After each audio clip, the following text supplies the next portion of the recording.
A service of KIBMradio.com, the Internet's home for an all old-time radio.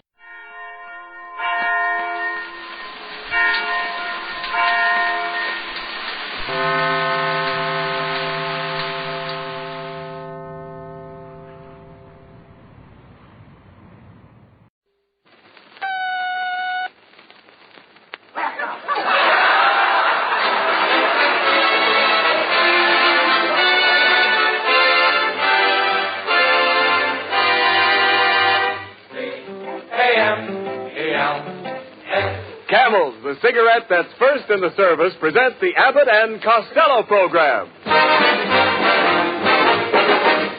With the music of Leach Stevens and his orchestra, the songs of Connie Haynes and the Camel Quintet, tonight's guest, Miss Marlene Dietrich, and starring Bud Abbott and Lou Costello.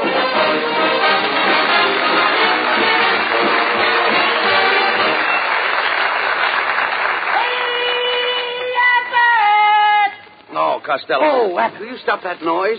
What are you doing here in the studio dressed in your bathing suit? Well, I spent all day trying to get my car out of the swimming pool. What was it doing there? Don't you read the papers, Abbott? The government says you have to pool your car. No, you dummy. They mean share the ride. You have to pick up people. Oh, I did that yesterday. I picked up Helen, Mary, Rosie, and Josie. But your car holds more than that. Yeah, but now they only allow you 4 gallons a week. You can't get it. Well, never mind that, Costello. Where have you been all week? What have you been doing? Oh, boy, have I been having fun with Connie Haynes. No kidding. Last Saturday, I took her to a football game. What a game! What excitement! Any passes?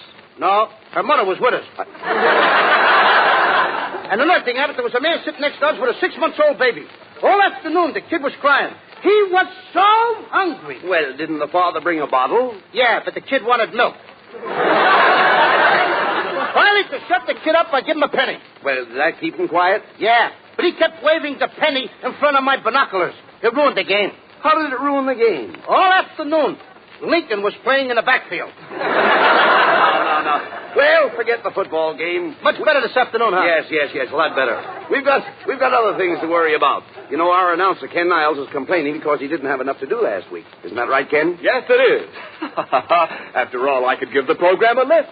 I'm a shot in the arm. You said it. You're a dope. Now, don't be silly, Costello. Niles is very popular. Why, sure. Right after the broadcast last week, a lot of women chased me up Hollywood Boulevard, and one of them caught me and threw her arms around my neck. I saw that. You did? Yeah.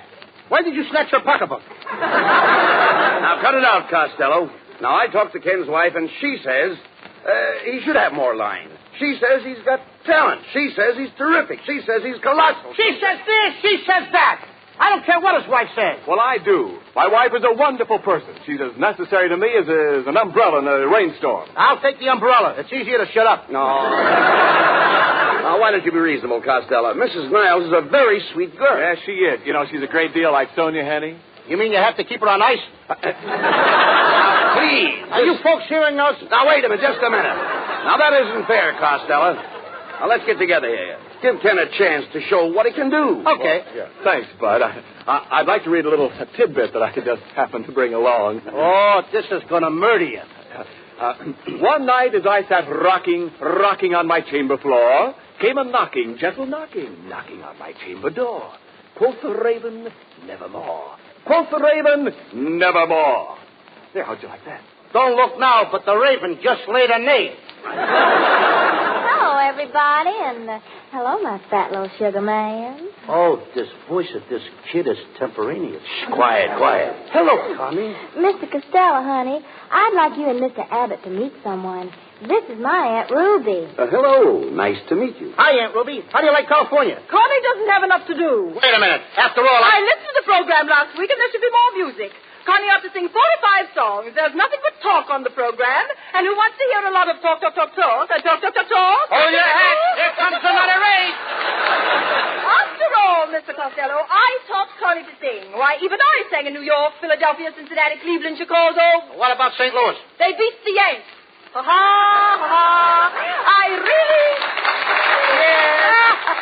really struck you out that time. You struck me out, huh? Mm-hmm. And you're just the old bat that can do it. Wait a minute. Now, Just a second, Costello. You can't talk like that to Connie's Aunt Ruby. Maybe she's right. Maybe this program needs more singing. Exactly. Everyone loves singing. Something like this.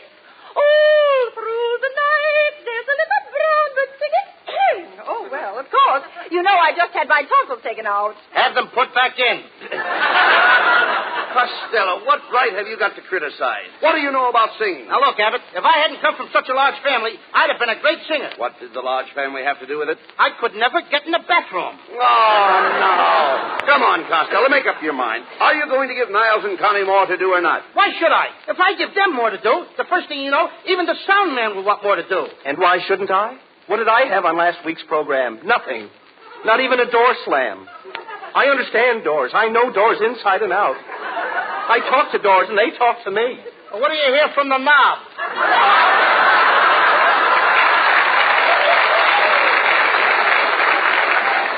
Ah, well may you laugh. Little do you know how important every little sound is to me. Even the sound of a moth chewing on an overcoat. Like this. What's that funny sound? That's the moth spitting out the buttons. Don't you think sounds are fascinating? Here is a sample of my day. When work is through, I walk home at night in the rain. I open the door. I go in and shut the door. Then I walk upstairs in the rain. It's raining in the house? Yes, we're waiting for a government ceiling.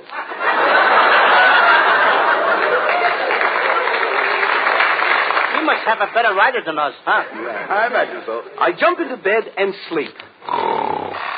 It's morning. What a night! I've got to catch the train. I kiss my wife before I go to the office. My wife kisses me. I kiss her, and she kisses me. Wait a minute. What about the office? With a wife like that, why should he go to the office?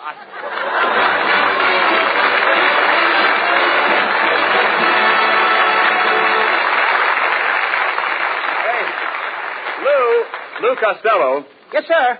Me? Yeah. How's your spelling this week? I can spell anything. Okay. Spell crumpets. Crumpets. Yeah, crumpets. Crumpets. Yeah. Crumpets. C-R-U-M-P-E-S. Wait a minute. You left out the T. Today, I gotta have crumpets without tea. Well, why?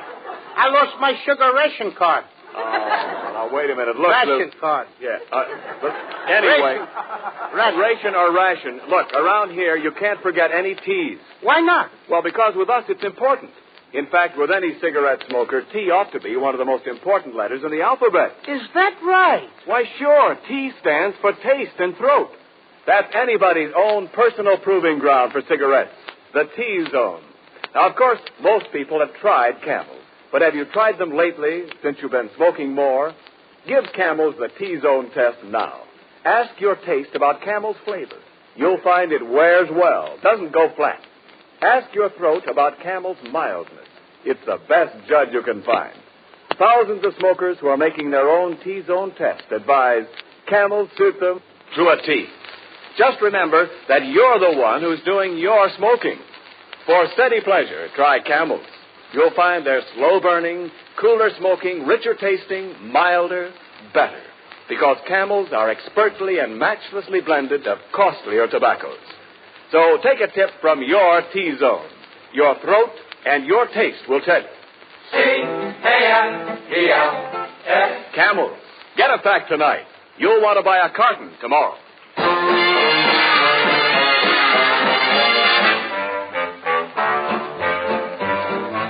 On a February morn, the tiny baby boy was born.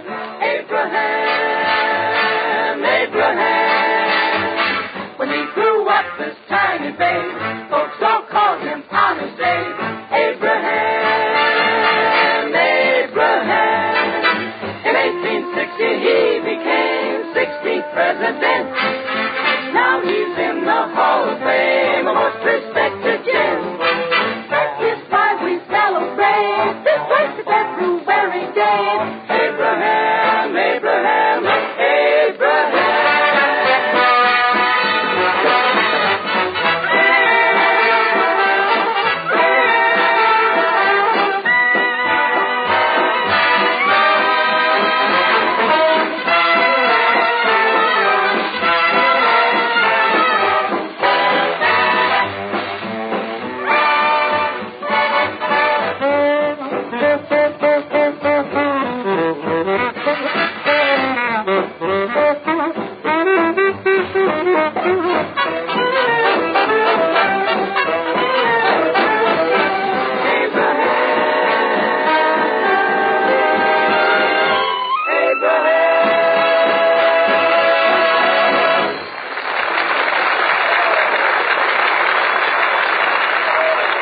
was Beef Stevens Orchestra with the Camel Quintet.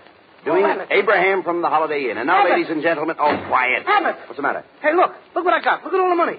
Wait a minute, Costello. Where did you get that roll of bills? I went outside for a minute. Just when I reached the corner, a guy ran out of the bank with a bag full of money, and he gave me some. He gave it to you? Mm-hmm. What did he look like? I couldn't tell. He had such a bad cold, he had a handkerchief tied across his nose. Well, you dumb cluck, that was a mask. The man was a bank robber. Oh, I don't think so, Abbott. He was the president. He offered to sell me the bank for a squawk. Sell you the bank for a squawk? Yeah, he said, one squawk out of you and I'll give you the business. Of all the dumbbells, why didn't you go into the bank and investigate? I did go in. And what a way to run a business. I walked in and a couple of clerks were playing hide and seek. That's ridiculous. Honest. One guy was hiding in the closet. The other guy was under the counter. There was nobody around to play with him. Then there was another guy. What other guy? He was trying to do tricks. Trying to do tricks? Yeah, he was laying on the floor trying to escape from a lot of ropes. And you thought he was playing a game? Fine time to play games. Well, Especially when he had a toothache. he didn't have a toothache. No, then why did he have a plaster across his mouth? The man had a gag in his mouth. If he did, he never got a chance to tell it. You should have taken the plaster off his mouth. I did. And right away, the guy started worrying about his rationing card. Worrying about his rationing card. Yeah, he started yelling, they took the sugar. They took the sugar. Oh, no, Costello. The man was yelling because he was stuck up. Stuck up? Sure. A fine time to get a swelled head. No. Somebody might have robbed the place.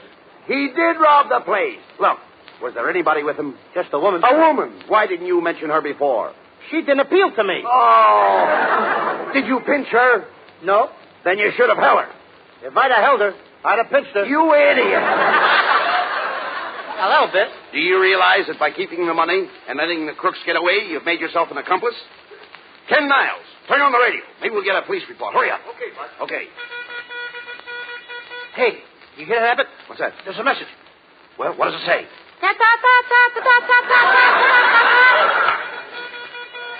Attention all citizens. The Fifth National Bank has just been held up by Black Pete and his gang of desperate bandits. When last seen, the gang was headed for their hideout at Deadpan Gulch. Also at large is their accomplice, described as 5 feet tall. 5 feet wide, that is all. That's me, Mr. 555. Costello, you know the police are after you. Now, you've got to capture that gang to clear yourself. Now, you can't do it alone, so call a posse. That's the thing. Okay. Here, pushy. No. Here, pushy. No, Lou, please. Deadpan Gulch is in the heart of the cattle country. It's the home of the Western bandits and cattle rustlers. Then I'm just a guy, Abbott. I became a 3-letter man chasing cattle rustlers. Oh, how could you become a 3-letter man chasing cattle rustlers? I sat on a branding iron. What, did that cause you to catch the rustlers? Catch 'em? I passed 'em. But this is going to be a long trip. Now, you'll have to get an outfit. What are you going to wear? I'll wear a 10-gallon hat, a tan shirt, a leather belt, and a bloodhound. What pants? The bloodhound. No, all right. Never mind the outfit. And another thing you'll need is a horse. Have you got a horse? Have I got a horse? Yes. I got a horse, and he's my pal. Well, that's swell. I eat with my horse. That's wonderful. I drink with my horse. I even sleep with my horse. You sleep with your horse? I got it. It's his blanket. Now, tell me, can you ride a horse? Sure, I can ride a horse. One time, Abbott, I rode 2 horses at once, standing up. I had my right foot on one horse, my left foot on the other horse. All of a sudden, we came to a fork in the road. Each horse went in a different direction. That was a laugh. Yeah, I thought I'd split. Well, never mind. The first thing you have to do is find the bandit's trail. When you do, you leap into the saddle and away you go. Your face is stern, your grip is sure, your clutch is firm. How's my transmission? All right, listen. Please be quiet. Then you ride. You ride out across the prairie. You ride for hours and hours on end. That sounds logical. Don't interrupt, please. You ride and you ride until your trousers are worn thin. Finally, there you are. I knew I'd come through. Yeah. Well, Costello, what are you going to do? Are you going out after the bandits? Are you going to clear your name? I'm going to clear my name, Abbott. Attaboy. I'll do it. I know it was in you. I'm going to get it out of me right now. Come on. I'll get them bandits. But just tell me one thing. If I get killed, what's going to happen to that little fellow that depends on me? The poor little fellow won't get anything to eat anymore. That poor little fellow won't even have a roof over his head. If anything happens, Abbott, it'll kill him. The poor little fellow. Costello. Who is the poor little fellow? Me?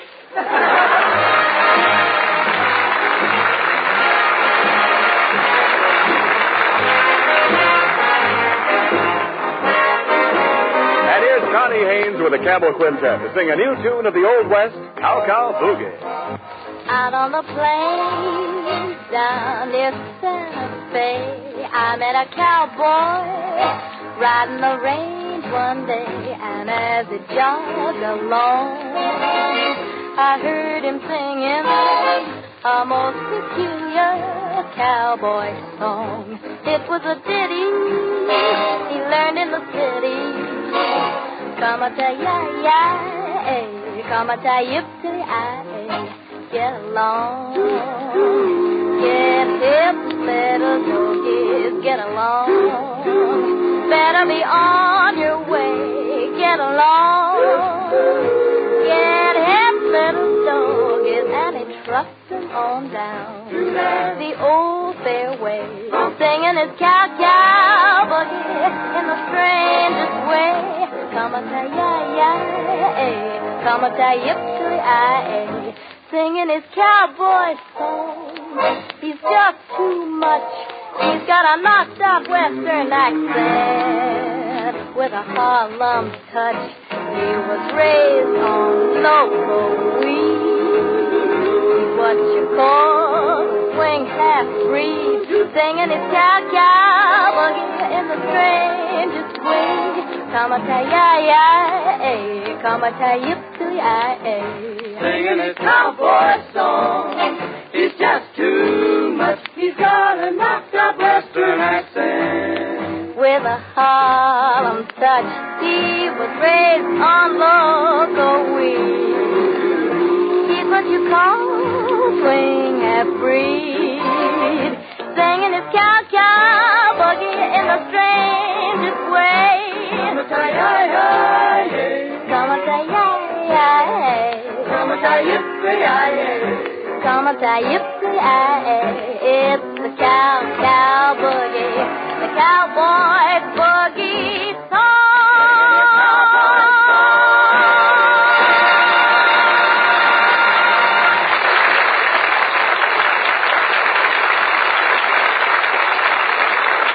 Back to the adventures of our heroes, Abbott and Costello, as we find them hot on the trail of the bank bandit Black Pete. Leading a posse of men, they track the villain to the lawless town of Deadpan Gulch. Here they are, riding up the main street of the town. Like the spurs that jingle, jangle, jingle, jingle, jingle, jingle, jingle. What's wrong? What's wrong? One of my spurs got stuck. Costello, what do you think you're doing? Why are you riding underneath your horse? Well, my horse isn't feeling well, Abbott, and the doctor told me to watch his stomach. Well, here we are, men. We'll probably find Black Pete in the Red Dog Cafe across the street. Stop your horses. Okay. Whoa! Whoa, Nellie! Whoa! Whoa, boy! Whoa! Attaboy. Take it easy, Nellie. Sit down now. Whoa, Nellie. All right, men. Everybody into the bar for a drink. Now! Just a man! You horses stay outside. All right, let's go in. And listen, Costello. When we go through this door, have your gun ready. If anybody moves, shoot. If anybody shoots, I'll move. All right. Oh, speaking of my glory and my fame. Hey, Abbott, listen to that. What a pair of pipes. Wish I was a plumber. Tell them my side. Costello, don't you recognize her? Tell them my cry. She's the ghost of Deadpan Gulch. My Really? side of the same. Oh, Marlene Dietrich.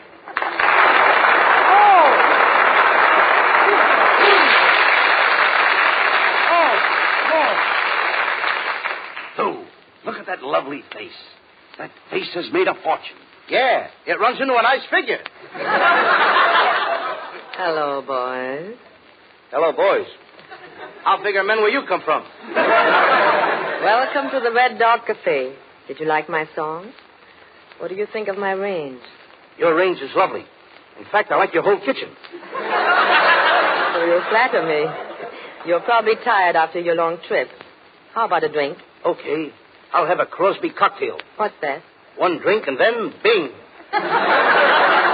With your personality, I would suggest straight corn. What a fresh kid. Just a minute, Marlene. You see, neither one of us is a drinking man. Do you have anything a little milder? Try a drink of this very mild wine. Now, that sounds better. I'll try it. Costello, just a minute. What's the matter? I don't understand. That wine is made here by the Hopi Indians. Hopi Indians? One of the Indians is still hopping in it. Costello, that's silly. Come on. Let's go over and watch the boys play roulette. Yes. Or perhaps you both would rather play a game with me. Poker, faro, blackjack. I'd rather play post office. But that's a kid's game. Not the way I play it.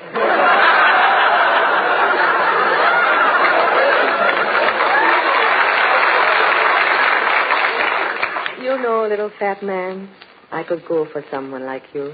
You could? Yes. Do you know someone? Sure. What a fresh kid, Abbott! Now, look. Keep quiet, Costello. Don't talk like that to Marlene. She may know where Black Pete is. Try to win her confidence. Turn on the charm, you know. I'll turn on the charm. Okay, watch me.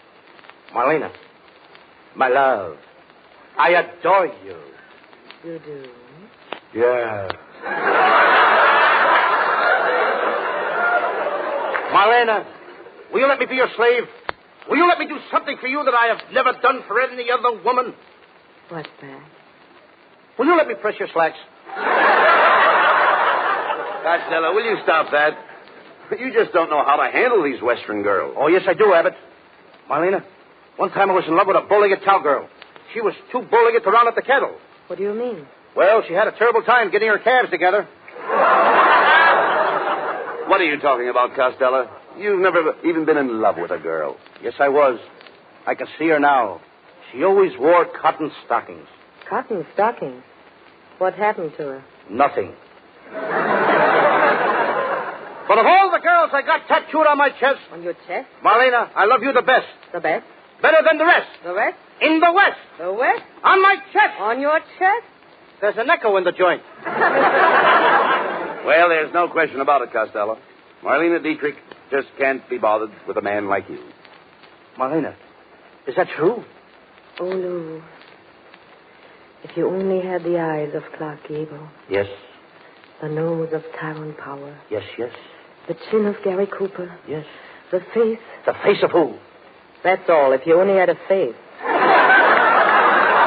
You know, the kid's getting nervous. Look here, Costello. We're wasting time. Did you forget why we came to Deadpan Gulch? We've got to find Black Pete's hideout. Black Pete, he's the most dangerous character in these parts. Oh, he don't bother me. But he's very tough. He eats little men like you every morning when he gets up. That's me, the breakfast of champions. But, Lou, why don't you give up this mad search? It can only lead to your death. I think you got something there, kid. Hey, Abbott, I am scared. Ain't you scared? No, I'm not scared. Then why are you biting my nails? But no matter what happens, I'm going after Black Pete, Marlena. And if I die, I want you to take this shirt of mine as a keepsake. But suppose you don't die. Then wash it and have it back by Monday. And no starch in the collar, either. Listen, Costello, cut out the foolishness. Now we line up everybody in the room until we find our man. That's right, Abbott. Everybody line up and empty out your pockets. Why are you making them empty their pockets? I lost my yo-yo. Now, wait a minute, boys. It's not necessary to look any further. I am Black Pete. You are? What a fresh kid. What a stale plot. I think you got something there. Marlena, I still don't believe all this is true. It is true. I took the money from the bank, but I did not steal it. It was my own money. It was my pin money. $100,000 pin money? I have very expensive pins. If you don't believe me, I'll show you. I have all the money right here in my stocking. Look. Abbott, what a cute bank. What a place to make a deposit.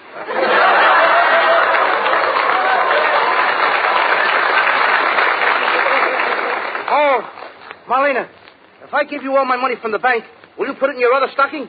Certainly. Costello, don't be an idiot. Your money is safer in the bank. Why do you want to put it in her stocking? Because that's where it's going to draw the most interest.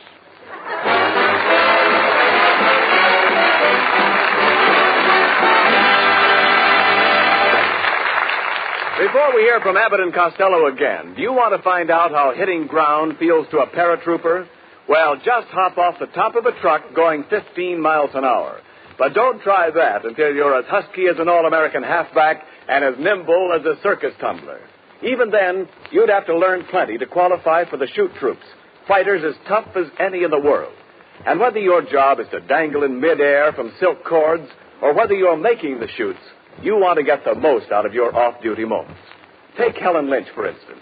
She works at the Pioneer Parachute Company, making some of the chutes used by our paratroopers. Like so many of us, Miss Lynch is smoking more these days, and she sticks to Camels. She said, quote, "Package after package, Camels never tire my taste or wear out their welcome.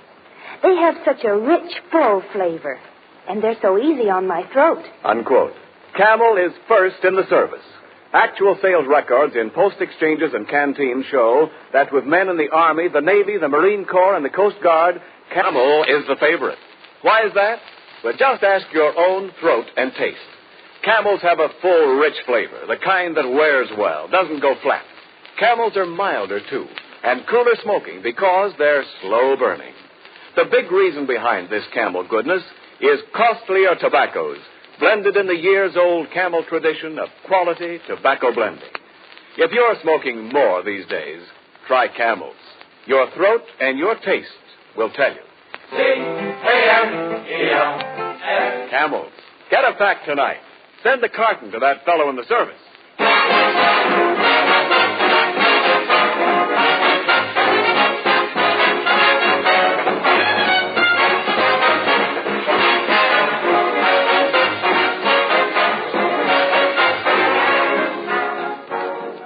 And now a word about next week's program. You'll hear more music from Lee Stevens and the orchestra, more songs by Connie Haynes and the Camel Quintet, and a gripping, dramatic story of life in the squared circle with our guest star, John Garfield. Now, here is a short preview of next week's program. Thousands of people are assembled in Madison Square Garden. All eyes are focused on the two fighters in the center of the ring, Killer Garfield and Cupid Costello. There is a terrific exchange of blows. The crowd is on its feet. Costello is on his face. Costello, get up. Get up. Get up off your knees and quit playing with those marbles. What marbles? I'm picking up my teeth!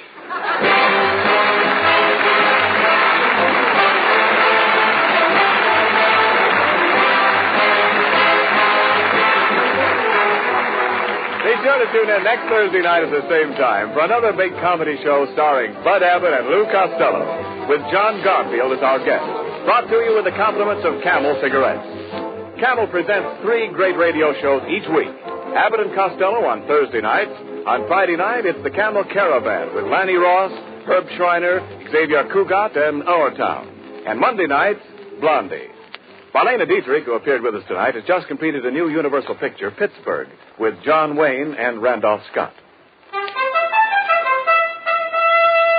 And here's the latest news about the Camel Caravans, those swell traveling shows that entertain our boys in the Army camps. 15 Army and Navy training stations will be visited this week, including Camp Gordon, Georgia, Camp Pendleton, California, and Camp Croft, South Carolina. This is Ken Niles speaking for the makers of Camel Cigarettes, and wishing you all a very pleasant good night.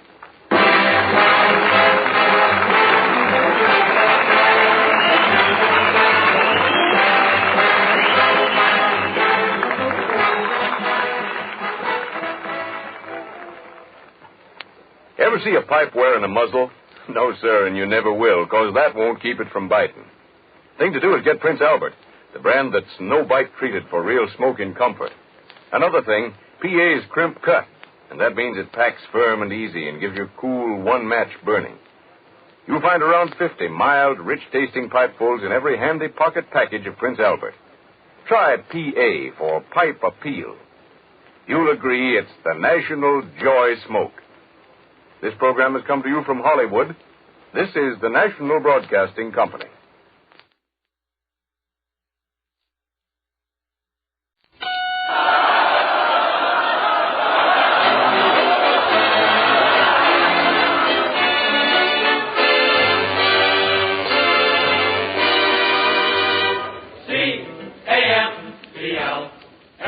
Camels, the cigarette that's first in the service, presents from the 6th Ferrying Group Air Transport Command at Long Beach, California, the Abbott and Costello program.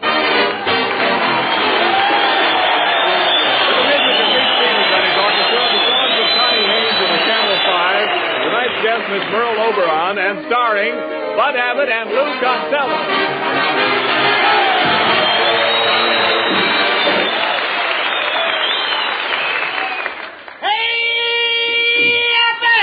Oh, come on. What's the matter with you, Costello? Hey, Abbott, I want to ask you a very personal question. What is it? Do you think I'm fat? Well, I'd say you were on the plump side. Why do you ask? Well, I was over by one of those big hangars. I was standing next to a blimp.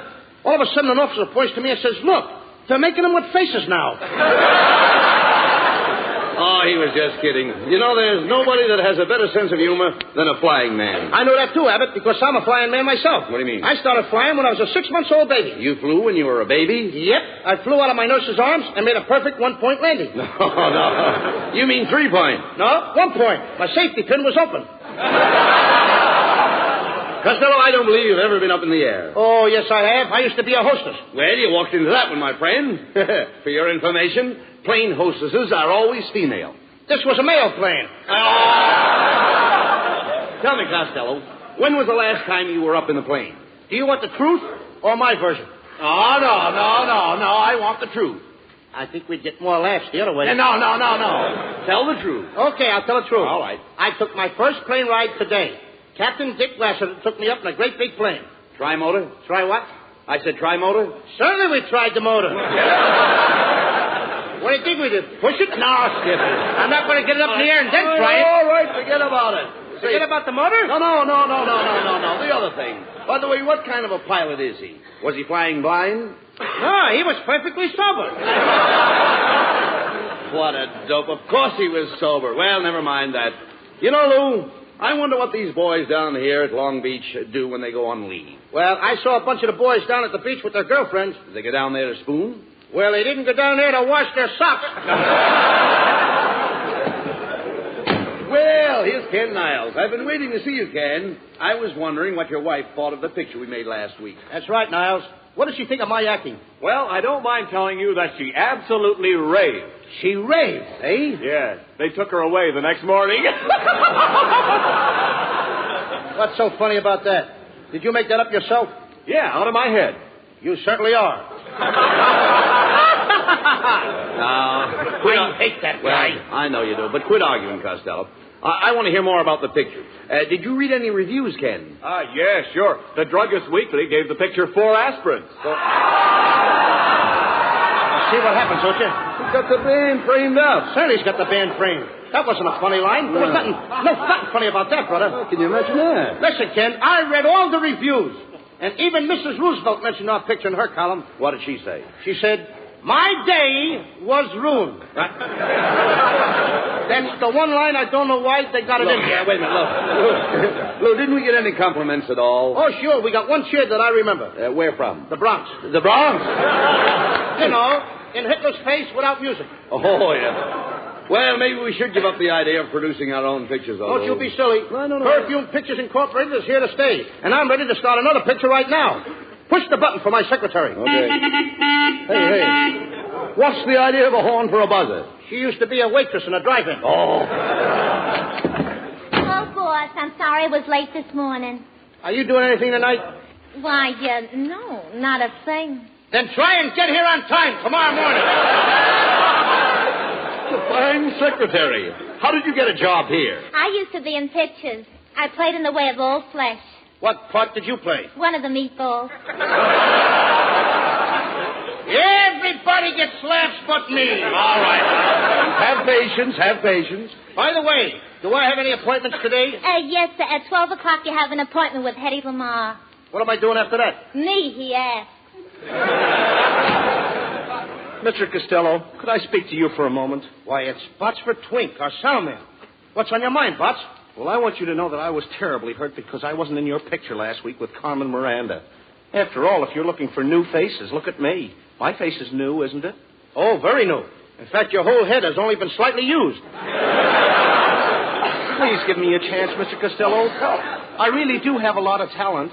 You know, I do most of the voices in all the Leon Schlesinger cartoons for Warner Brothers. You don't tell me. Yeah, for instance, here's a little Porky Pig. This is the way I talk when I play Porky. That's all, folks.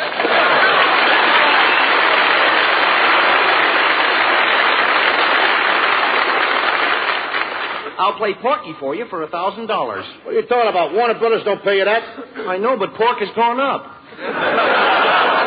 What else do you do, Botsford? Oh, did you ever hear Bugs Bunny? I have a carrot here, so I'll give you a little sample. What's up, Doc? What do you say, Tubby? What's cooking, huh?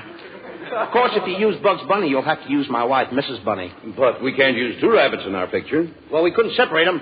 That would be splitting hairs. Well, if you can't use the rabbit, maybe I could furnish some of the musical background. I can imitate an electric organ. Listen. It's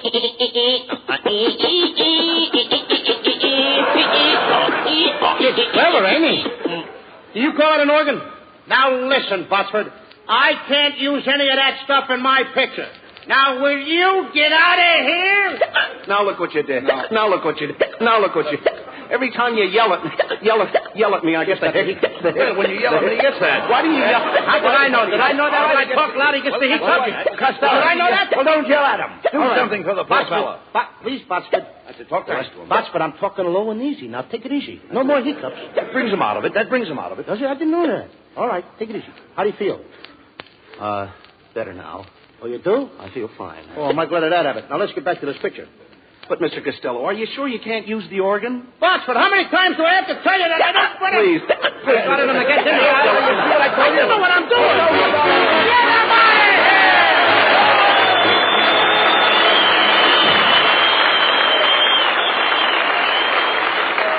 Hey, Lou Costello. Oh, yes, Niles. I want to ask you something. Do you know anything about winter sports? Are you kidding? I'm one of the best ski jumpers in the country. Really? Sure. Last winter at Lake Placid, I made my biggest jump. Yeah? I climbed up to the top of the slide. Thousands of people were looking up at me. Yeah? And when I leaped into the air, I went down at 60 miles an hour, and I made a sensational jump of 200 feet. 200 feet? Yep. And I could have even gone further if there was snow. Oh, much better tonight. Thank you. Lou, I know another good skier, and his name is Dick Durrance, and he's one of the finest skiers in the world. In fact, he's so good that the government asked him to give instructions to ski troopers in lightning-fast mountain warfare. Dick knows his smoking, too. He said, quote, I've smoked Camels for years. They have the full, rich flavor that I want in a cigarette. No matter how often I smoke, Camels never tire my taste, never get my throat. Unquote. Yes, and with men in all the services, Camel is the favorite, too, according to actual sales records in the stores where they buy cigarettes. Try Camels yourself for steady pleasure. You'll like the way they hold up, wear well, pack after pack, no matter how many you smoke. The reason is extra flavor, and you know Camels always have more flavor. Better yet, Camels combine flavor with extra mildness, the extra mildness that goes with slow burning and cool smoking. One reason for that is costlier tobaccos, blended as only Camels know how to blend. Now remember, you're the one who's doing your smoking.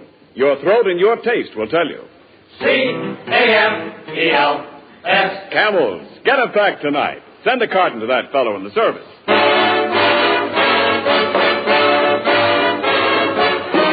Meet Stevens, the orchestra, and the Camel 5 with a new treatment for an old tune by the lights of the silvery moon.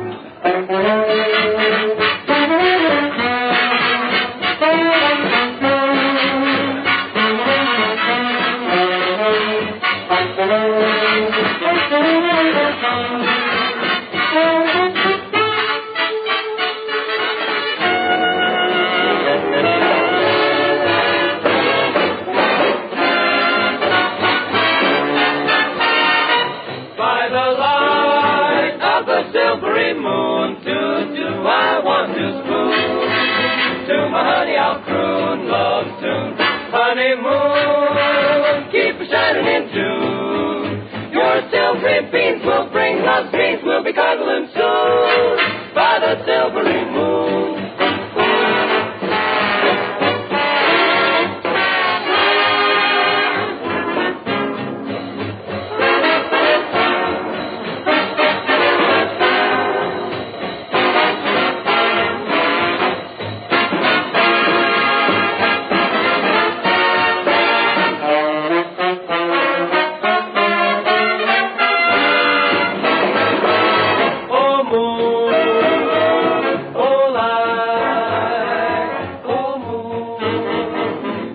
silver and gold.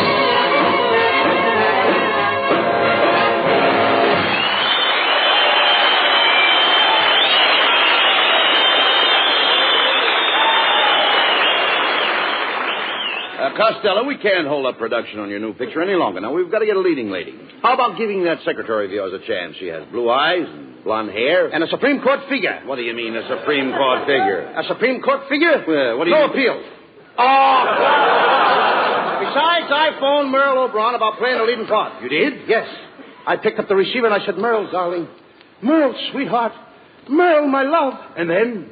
Then I dialed her number. Merle Oberon. Merle Oberon will be spoiling our picture. You know, and I sent for a new fashion designer. What is this that just popped in here? What happened? Well, now, wait a minute. I sent for a new fashion designer. Is that it? Now he's in. Come in. Good evening, gentlemen. I'm your new fashion designer. Pierre, you Pierre. To my friends, I'm P.U. You said it, brother. Hey, get a load of that guy's hair. He's a male Veronica Lake.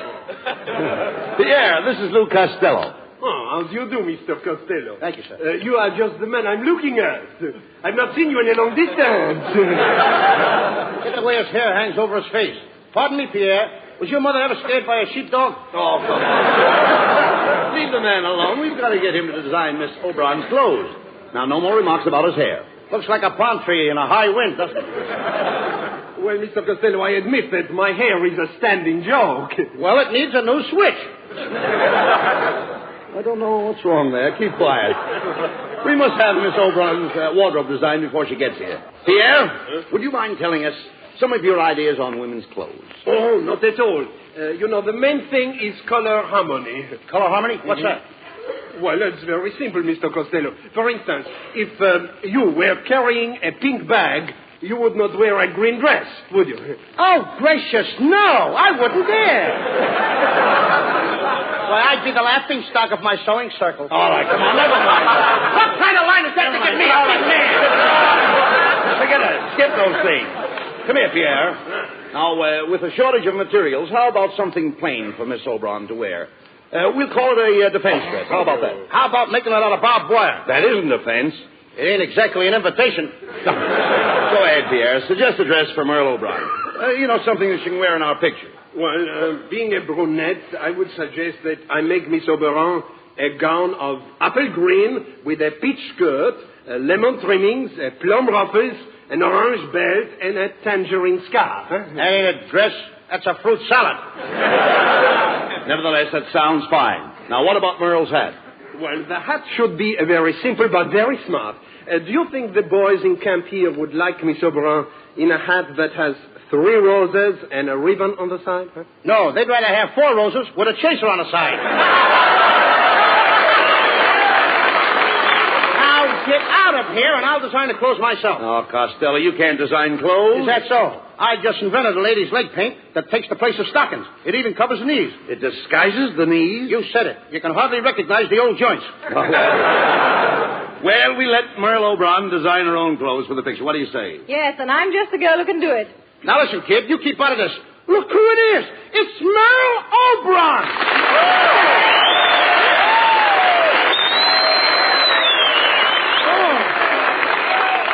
Merle, I'm overjoyed. I'm overcome. I'm overwhelmed. I'm over here.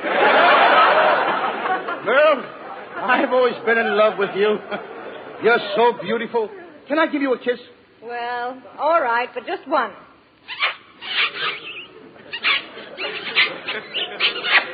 Lou, where did you learn to kiss like that? I used to be a bugler in a Boy Scout. Now, look, if you folks don't mind, we'll go over the script of the picture that you are going to play tonight. It's a story of the knights of old. Merle, you play a beautiful princess. And you wear a hoop skirt. A hoop skirt? Yeah, a hoop skirt. That's a parachute with legs. Costello plays the part of a knight. He's in love with you.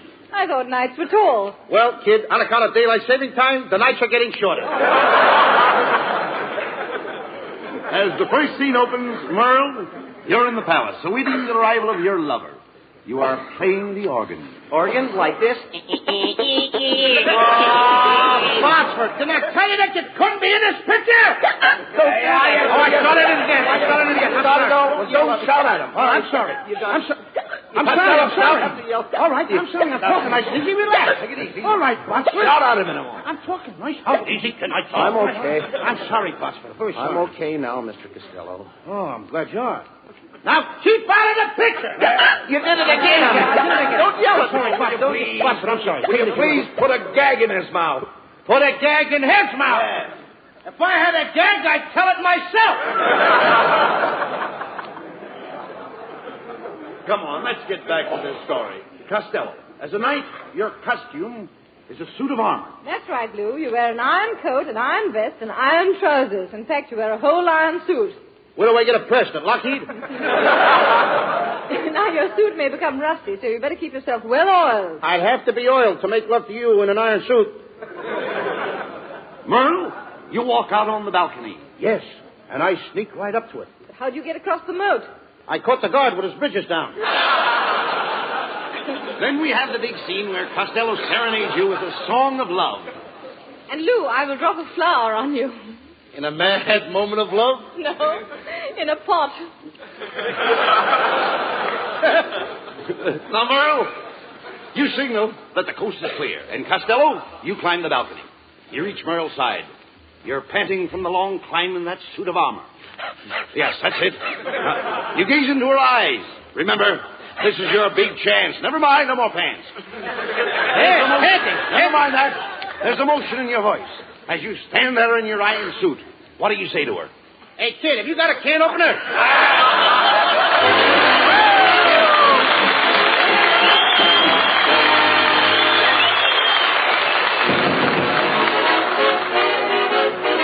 Here's Connie Haynes with a Camel 5 with a new rumba from the pen of Cole Porter. Hasta luego. In a small cantina on an island far, Senorita Lena sang a song to a hot guitar. All the ding-dong dandies used to gather about when the lovely Lena, Lady Vina, would give in and give out. Hasta luego. Too bad we must part. Hasta luego. And that mucha good luck, sweetheart.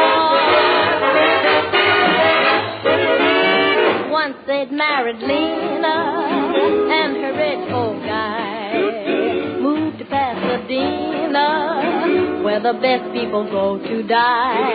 But when she'd collected all his copper preferred, back to her cantina, lovely Lena went flying as she purred. Hasta luego. Too bad we must part. Hasta luego. And there's mucha good luck, sweetheart. Ay, hasta luego. Too bad we must part. Oh, hasta luego. And there's mucha good luck, sweetheart.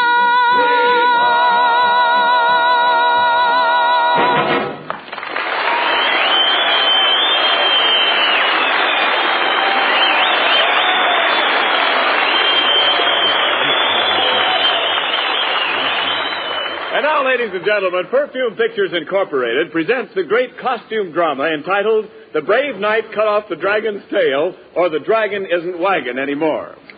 The beautiful Princess Guinevere is played by Merle Oberon. Lou Costello is the brave knight Sir Porterhouse, and Bud Abbott is his good friend Sir Loin. I play the part of the king. As the scene opens, the princess and I await the arrival of two brave knights in our kingdom. Curtain. Greetings, brave knights. Kindly approach the throne.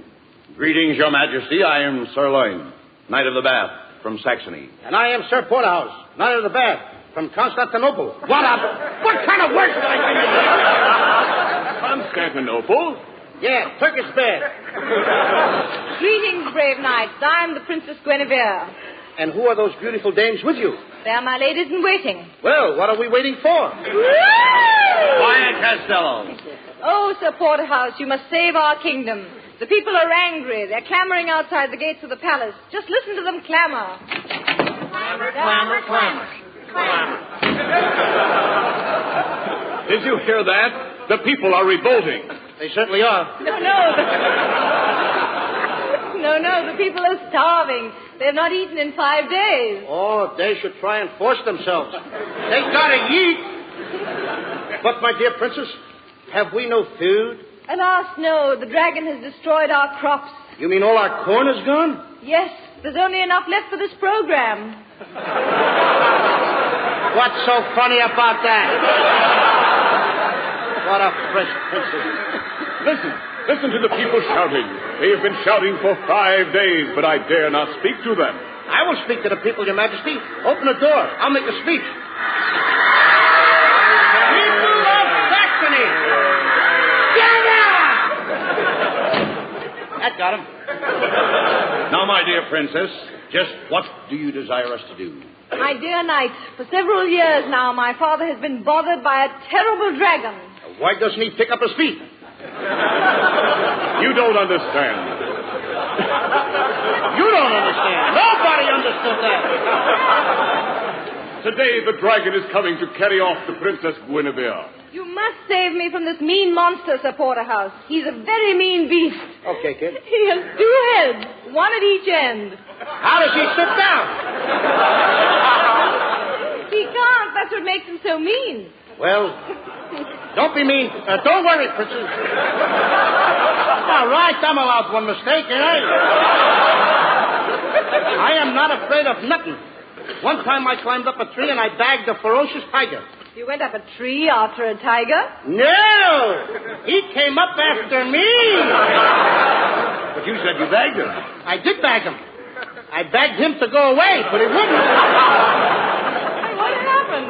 Well, I snapped at the tiger snapped at me, and suddenly something whizzed past me. What was it? Pomona. Pomona. Talk sense, will you? Then my uncle came to my rescue, and I finally brought that tiger home stuffed. What was he stuffed with? My uncle.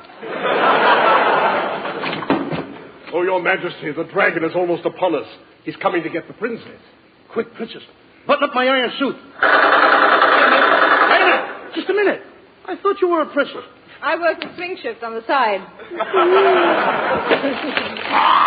Costello, look at that thing belching smoke and fire. Is that the dragon? It ain't a smudge pot. I'm getting out of here. Too late. He's got us trapped. Here he comes.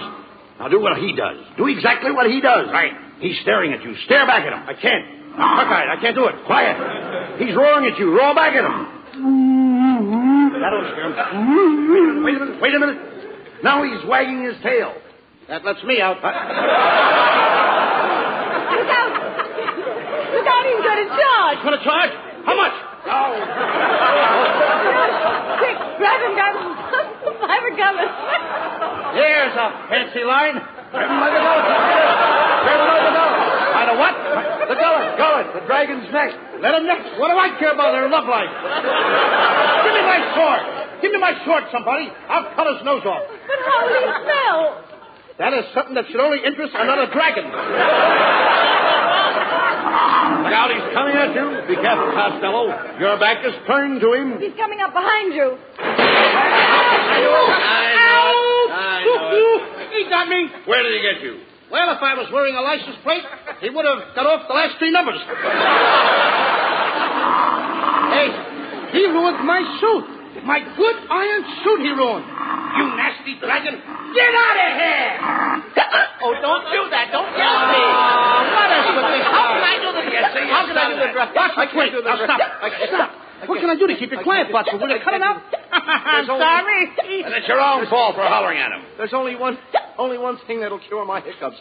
If you let me kiss Miss Oberon. Oh, very well. I'll kiss you. If only you stop those awful hiccups. Go ahead, Botsford. Kiss her.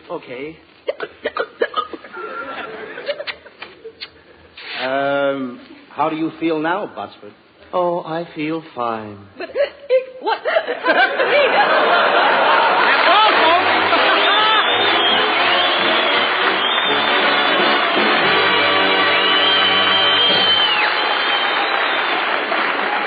Some tunes you whistle for a while and then forget, and others stay with you for years.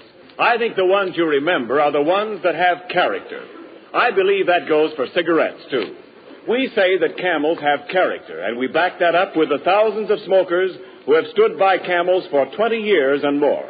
We think it's true that more people have smoked Camels longer than any other cigarette. Try Camels and see for yourself. Try them in your T-zone. That's T for taste and T for throat. Your own proving ground for cigarettes.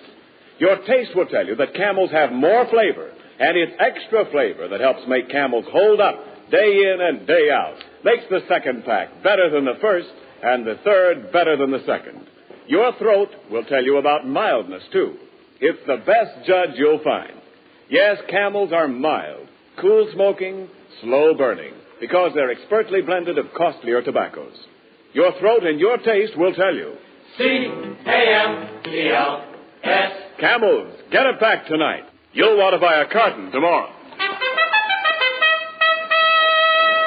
Here's more news about the Camel Caravans, those traveling shows which entertain the men in the Army camps. 32 performances of the Camel Caravan units will be given to men in the training stations throughout the coming week.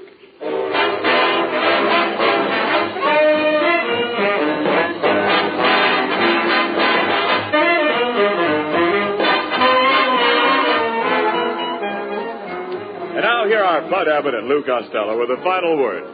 Thanks, Ken. Ladies and gentlemen, it's really been a thrill for Bud and me to do this program from the Ferry and Command Air Base here at Long Beach. And an added thrill to be here with Merle Oberon. Thank you, Lou. I had a wonderful time, and it's been lots of fun. That's right, Merle. And we'd like to extend our sincere thanks to Colonel Ralph E. Spake, Lieutenant Colonel John P. Frame, Jr., and their splendid staff of officers for the opportunity to make this visit. Next week, we'll be back in Hollywood on Thanksgiving Day. In addition to the regular gang, we'll have as our guest Herbert Marshall. And we do hope you'll all join us. Until next Thursday, Bud and I wish you all a very pleasant good night.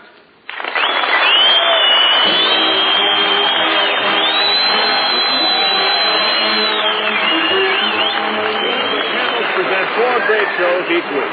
Tomorrow night, the Camel Caravan with Lanny Ross, Xavier Cugat, Herb Schreiner, Lou Lair, and their guest star, Bob Hope. Saturday night, Thanks to the Yanks with Bob Hawke. Monday night, Blondie. And next Thursday at the same time, Abbott and Costello with their guest, Herbert Marshall. Our broadcast this evening was from the 6th Ferrying Group, Air Transport Command at Long Beach, and does not constitute an endorsement of our product by the War Department, as they do not endorse any product.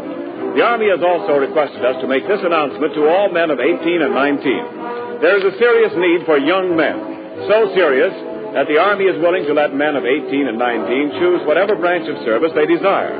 Go to your nearest Army recruiting office or induction station tomorrow. Learn about the jobs the Army has open in 13 different branches, all explained by men who know these jobs inside and out.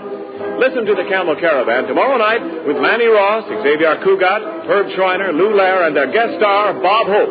And now this is Ken Niles wishing you all good night.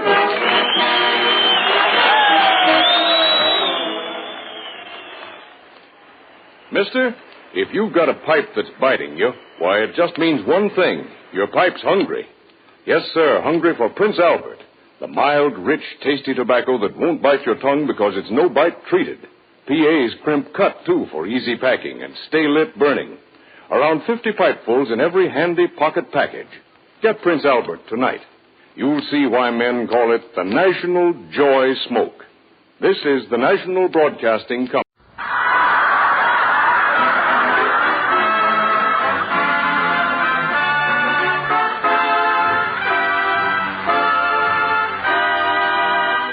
The Abbott and Costello program, brought to you by Camels, the cigarette that's first in the service.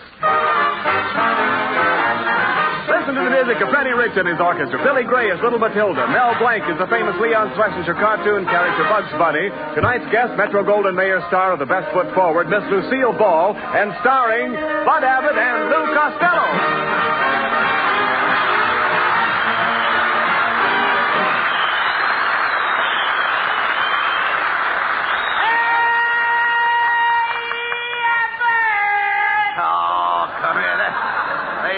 Costello. Late as usual. Why, what kept you this time? I was waiting for our new letter carrier, Abbott. Yes? Yeah, and it turned out to be a dame.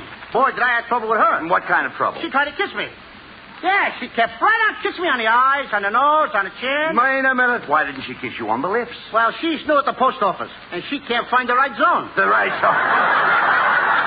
There you go again, Costello. I can read your mind like a book. All I can see is women, women, and women. Where did you turn to page 4? You'll find some girls. Yeah, girls. Girls, girls, girls. Every night you're out late with girls. Last night you were out with 2. Yeah, but I only caught one. No. One, was she beautiful? I met her down at the Lone Palm, King Charlie's joint. Oh. Was she a gorgeous aircraft worker? She was? What a fuselage. A fuselage. That little aircraft worker did something to me, brother. No kidding. I took her in my arms. I felt the pounding in my chest. You mean your heart was beating? No, she forgot to turn off her riveting machine. Now, see here, Costello, you have to stop this. Either you stop going around with all these girls and talking about them all the time, or we're through. I didn't know you felt that way, Abbott. Yes. All right, I promise. I won't look at another girl if I live to be 1,000 years old. Hello, my fat little sugar man. How time flies. Gee, Connie, you look cute tonight. Do you really think so, honey? Yeah. Now I know what they mean by the solid South. All right, Costello, look. Don't get it, eh? No, all right, look. If you're so anxious to go out with girls, why don't you pick out some nice girl like Connie Haynes here? Connie won't go out with me. Yes, I will, Mr. Costello. I had a fight with my family tonight, and I want to disgrace them. See, what did I tell you, Abbott? There's no use. I'm surprised at you. Did George Washington give up at Valley Forge? He had a tough time. Never mind. Did Paul Revere give up?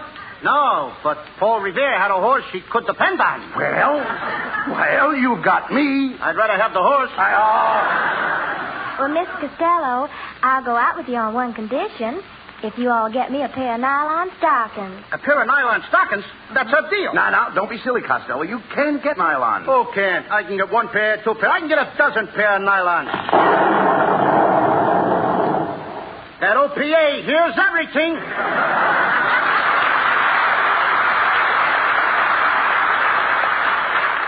Goodbye, my fat little sugar man. I'll see you at 8 o'clock tonight with the nylons. Gee, Abbott, I guess I talked too fast. Where am I going to get a pair of nylons? I want to go out with Connie Haynes. Well, why don't you be smart?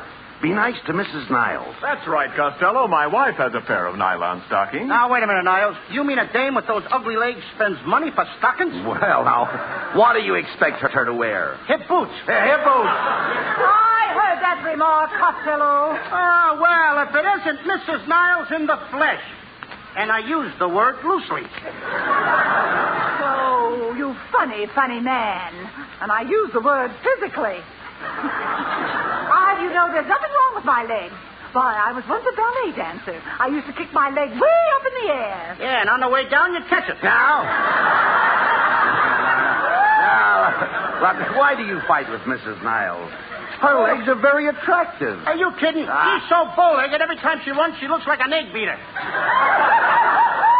Am I insulting you? My legs are perfectly straight, Costello. Look at them. They're just like arrows. Feathers and all. Feathers? Of all the nerve. I'm not an old hen. Oh, no. Get back into your coop. Come on, get back in your coop. Stop that. Hit. Now, stop that, I said. Stop that, I said. Kenneth, will you please say something? Kenneth Niles, you come with me. Niles? Door slams. Never mind. No, excuse me. Come here, Costello. Well, it was written here. Never mind what's written there. Excuse me, it's business. Well, you've driven Mrs. Niles out of the studio again. Oh, pilot to navigator. Sided game. Tank same. I think that's very funny, but I'm only 3.5 years old. It's little Matilda.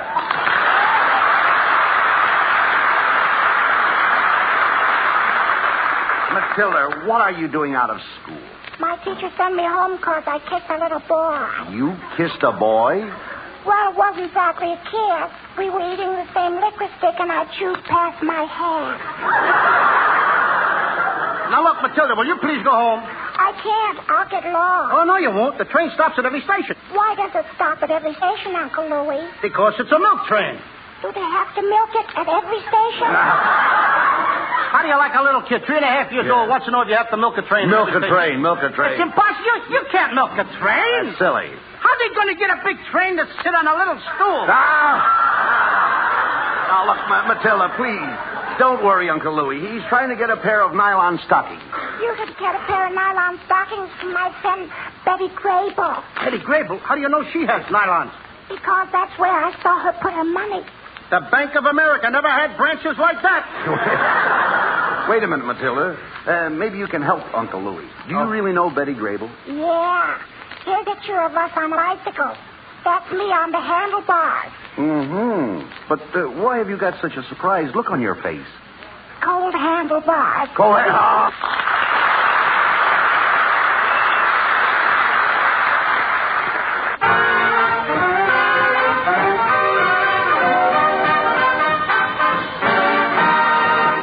And now back to Abbott and Costello and their search for nylon stockings.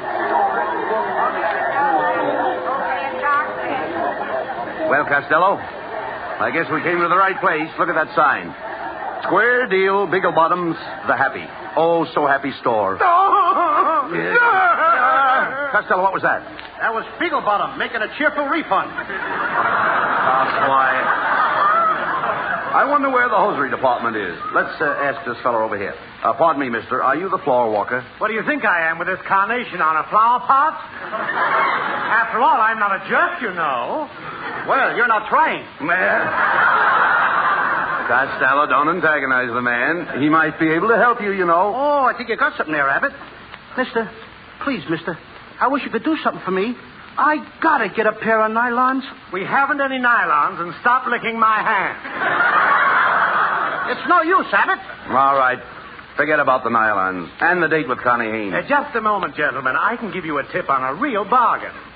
Due to a slight oversight in our tailoring department, we have 4,000 pairs of three-legged pants. Three-legged pants? That's great. I'll tell all my three-legged friends.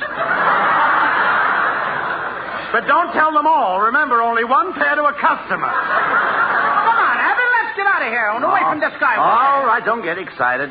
Wait a minute. We'll try the sales girl here. Oh, miss, can you tell us where we might get a pair of nylons? Sorry, I can't help you. You see, I'm in long underwear. Itchy, isn't it? Stop insulting people. Now, there's only one way to get those nylons, Lou. Listen to me. We'll have to see Mr. Beetlebottom. Personally, we've got to do this. Now, come on. Here's the elevator. Up. That's enough, Abbott. Up. Cut it out. Have you tried baking soda? Look, never mind that. All right, folks, step lively. Get a move on. Plenty of room on the second layer. Are you going up? What's up, Doc? What's cooking, Sancho? Costello, look, it's Bugs Bunny.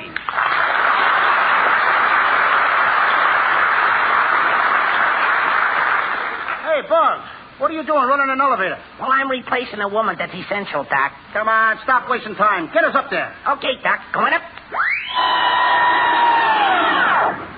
Go up too fast for you, Fatso? No, I always wear my pants at half mast. Bugs, will you please let us out? Okay, Doc. 8th floor, chewing gum, chocolate bar, sweet cream, butter, T-bone steaks, and other picture postcards. Yeah, but I'm going to murder this rabbit. No, don't pay any attention to him. Now, we've got to see Mr. Bigglebottom about those nylon stockings. There's his secretary. Pardon me, miss. Can we see Mr. Bigglebottom? Okay, did you have an apartment? An apartment? No. Then where did you want to see him a bird? I want to see him a bird some nylon stockings. Oh, nylons are having a big sale in just a moment down that second Earl. Oh, thanks. Come on, Herbert. What kind of talk is that? Well, stop talking like that. Hurry up. We'll miss the sale. Here you are, people. Here you are. Nylon stockings. Nylon stockings. Hey, you over there. I'll take a pair. For selling. I'm buying. I must be from Nancy's. Hey, Costello, stop fooling around. Look up at that sign there. One pair of nylons goes on sale in less than a minute. Hey, but there's 500 women ahead of me. Oh, why do you care? Go on. Squeeze through. Oh, just a minute, minute, young man. You can't squeeze in here. Okay, babe. Let's go outside. Hey, you. Watch how you're talking to my mother. She's a pistol-packing mama. What are you, one of the blanks? What? Quiet, Costello. Is everybody quiet? Everybody quiet, please. Quiet. We are about to put on sale one pair of nylons. Remember, only one pair. The first one to get to the counter will receive the nylons and free medical attention. All right, get ready now.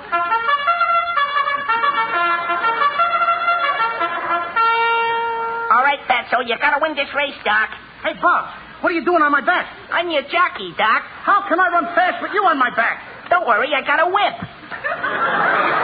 Hey, Fatso, your stirrups are loose. Take your feet out of my garter belt. They're off, and they're running at single bottoms.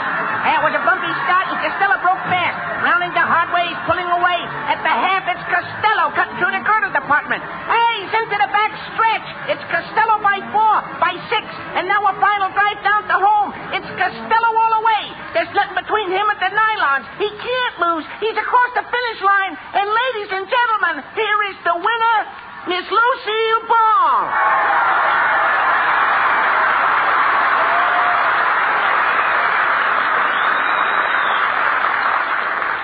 Hey, what's this gag about Lucille Ball? Come on, you. Give me those stockings. Hey, Costello, take your hands off that girl. It is Lucille Ball. Yes, and you won't get the stockings by wrestling with me. Who wants stockings? Miss Ball, I'd like to apologize for this unseemly conduct. I'm Bud Abbott. Oh, how do you do, Mr. Abbott? You're the organ grinder, aren't you? Yes. No. What makes you think I'm an organ grinder? Well, I thought I recognized that monkey with you.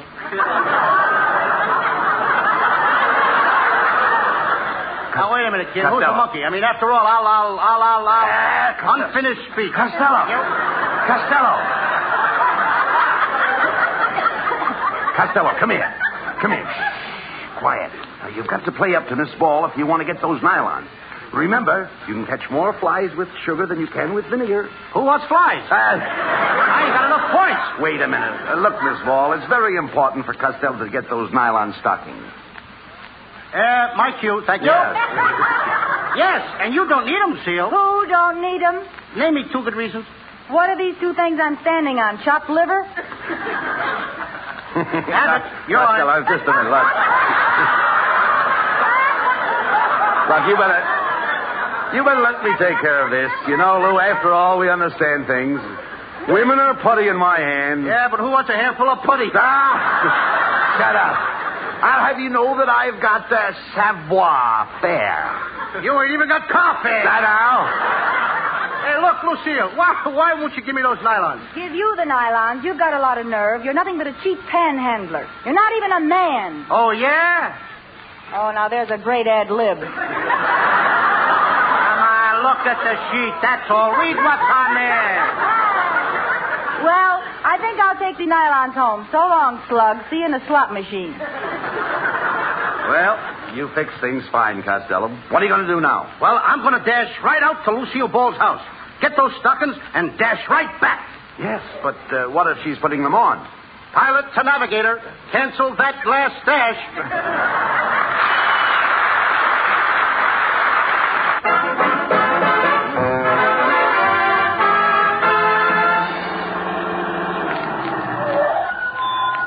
Well, Costello, here we are at Lucille Ball's house. Now, remember, you've got to make an impression on her to get those nylon stockings. Comb your hair. It is combed, Abbott. Look, ain't it plastered down nice? What did you use to plaster it down? Plaster. How come your hair's so yellow? Mustard plaster. Boy, watch me go to work on that Lucille Ball. I'll turn on the tom. You'd better let me handle it, Costello. She's more of my type. I go for those trim ankles. You couldn't afford the upkeep on an ankle like that? Why not? That's a very classy joint. Oh, shut up here. I'll ring the bell. Never mind. Don't ring the bell. Can't you read the sign? Maid sleeping. I'll knock. Oh, it's about time you guys got here. You'll find the ladder and saw in the basement. Ladder and saw? Yeah, aren't you fellows from the tree surgeons? I was expecting somebody here to trim my tree trunks. We're only interested in your limbs. Look, Miss Ball, I'm afraid you have us confused with somebody else. You met us in the department store, remember? I'm Abbott. And I'm Costello. You must have a poor memory for faces. Yeah, especially for poor faces. Listen, what do you guys want here? It's too late for Halloween. It's too early for Groundhog Day. Now, wait a minute. Wait a minute. Do I look like a groundhog? No coaching, please. Quiet, Costello. Get away from me. I'll take care of this. Miss Ball, we're just trying to be neighborly. You know how the laundry situation is, and we're here to help you with your washing. For instance, we wash stockings and... Yeah, stockings. Yeah. Well, that sounds interesting. Is your laundry service fast? Fast. We bring it back before it's clean. You see, Miss Ball, we're especially expert in the care of nylon stockings. Yeah, nylons. Nylons. Wait a minute. Are you fellas trying to talk me into something? No, we're trying to talk you out of something. Well, I'm not interested. You'll have to leave now. Hey, Abbott, I think we're sunk. What am I going to do? Turn on the charm. Go ahead. Make love to her. Okay. Oh, Lucille, please don't send me away. I've always admired you. Come, sit with me on this love sheet, baby. Please, baby. And put your feet, or your face, your foot in my hands. Now. Put something in my hands. Yeah, now turn it on, Costello. Turn it on. Go ahead. Lucille, I've lived for this moment. We were meant for each other. I was born to kneel at your feet. Get this GI haircut with a civilian approach. Don't spur me, Lucille. Did everybody go out? Don't spur me, Lucille. I love you. I love you, Lucille. I love you. I adore you. When I look at your face, it sets my brain on fire. I thought I smelled punk burning. Hey, Abbott, what should I say? Recite poetry to her. Recite poetry? Yeah. Okay. Ashes to ashes and dust to dust. If I don't get you, Tommy Manville must.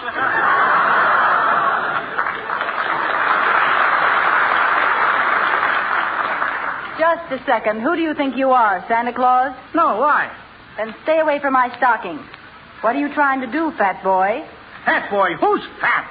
Look at my shape, Lucille. Of course, I go in here, then I go out there, and I go in here a little, and then I go out there a little more than I go in here a little. And that's funny. I don't come back in again. Oh, stop being silly, Costello. Everybody knows you're fat. Sure. I was talking to your tailor at Universal. He says he measured you for 2 days before he even met you. Costello. He's right, Costello. Hey, kid. Look, Lou, why don't you stop all this nonsense? The best thing to do is put your cards on the table. Come on. Okay, Abbott. It's this way, Lucille. I promised a pair of nylon stockings to a girl. And if you give me your nylons, I'll let you work in my next picture. Threatening me will get you nowhere.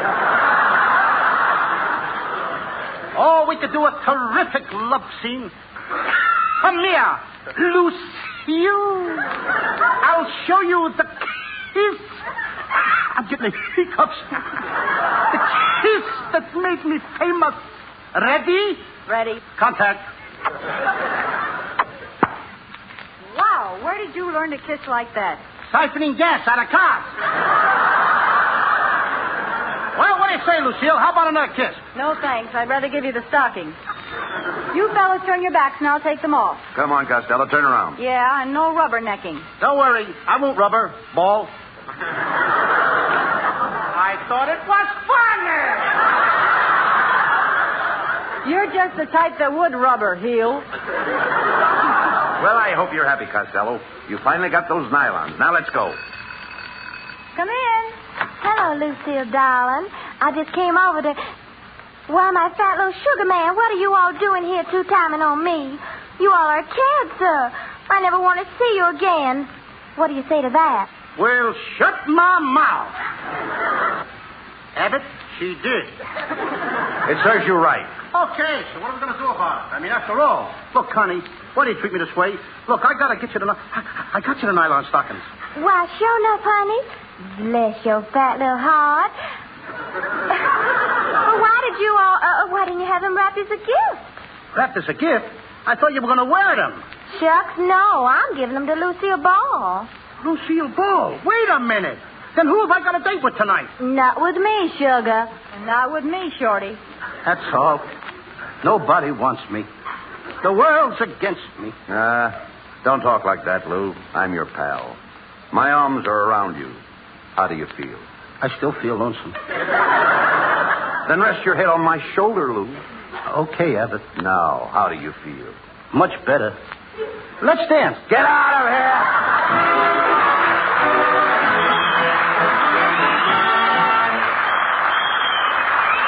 Abbott and Costello will be back in just a moment.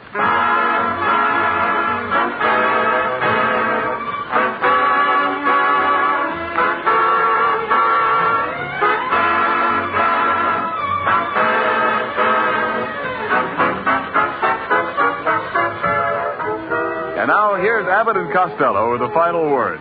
Thanks, Ken. Well, folks, next Thursday is Thanksgiving, and Jane Wyman will be here to help us celebrate. And be sure to tune in, everybody. We won't have a turkey, but that Jane Wyman. What a chicken! Woo! Good night, folks. Good night. Good night, everybody at the Lone Pond. Woo-hoo!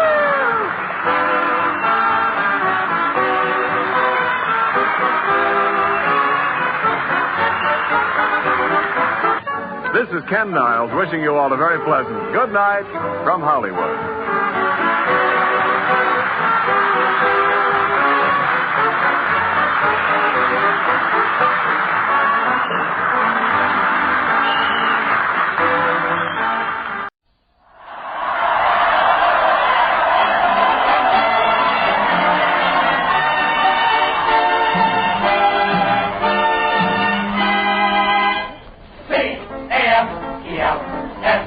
Costello program brought to you by Camel, the cigarette that's first in the service according to actual sales records. See if your throat and your taste don't make Camel a first with you, too. Find out for yourself. Listen to the great rhythms of Freddie Rich and his orchestra, the swingy singing of Connie Haynes. And this being Thanksgiving Day, we recall this touching scene. As the good ship Mayflower landed at Plymouth Rock, the captain shouted to the Indian chief,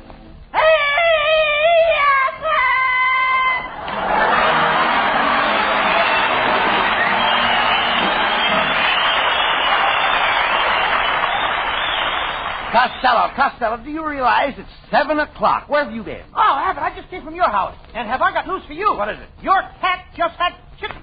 My cat had chicken. Yep. My cat had chicken. Yep. You mean kittens. Cats don't have chicken. What was that you brought home in a paper bag last night? Chickens. Well, your cat just had them. You mean that cat ate my chickens? He swallowed the chickens, bag and all. Why didn't you take them away from him? You know me, Abbott. I ain't the type that would let the bag out of the cat.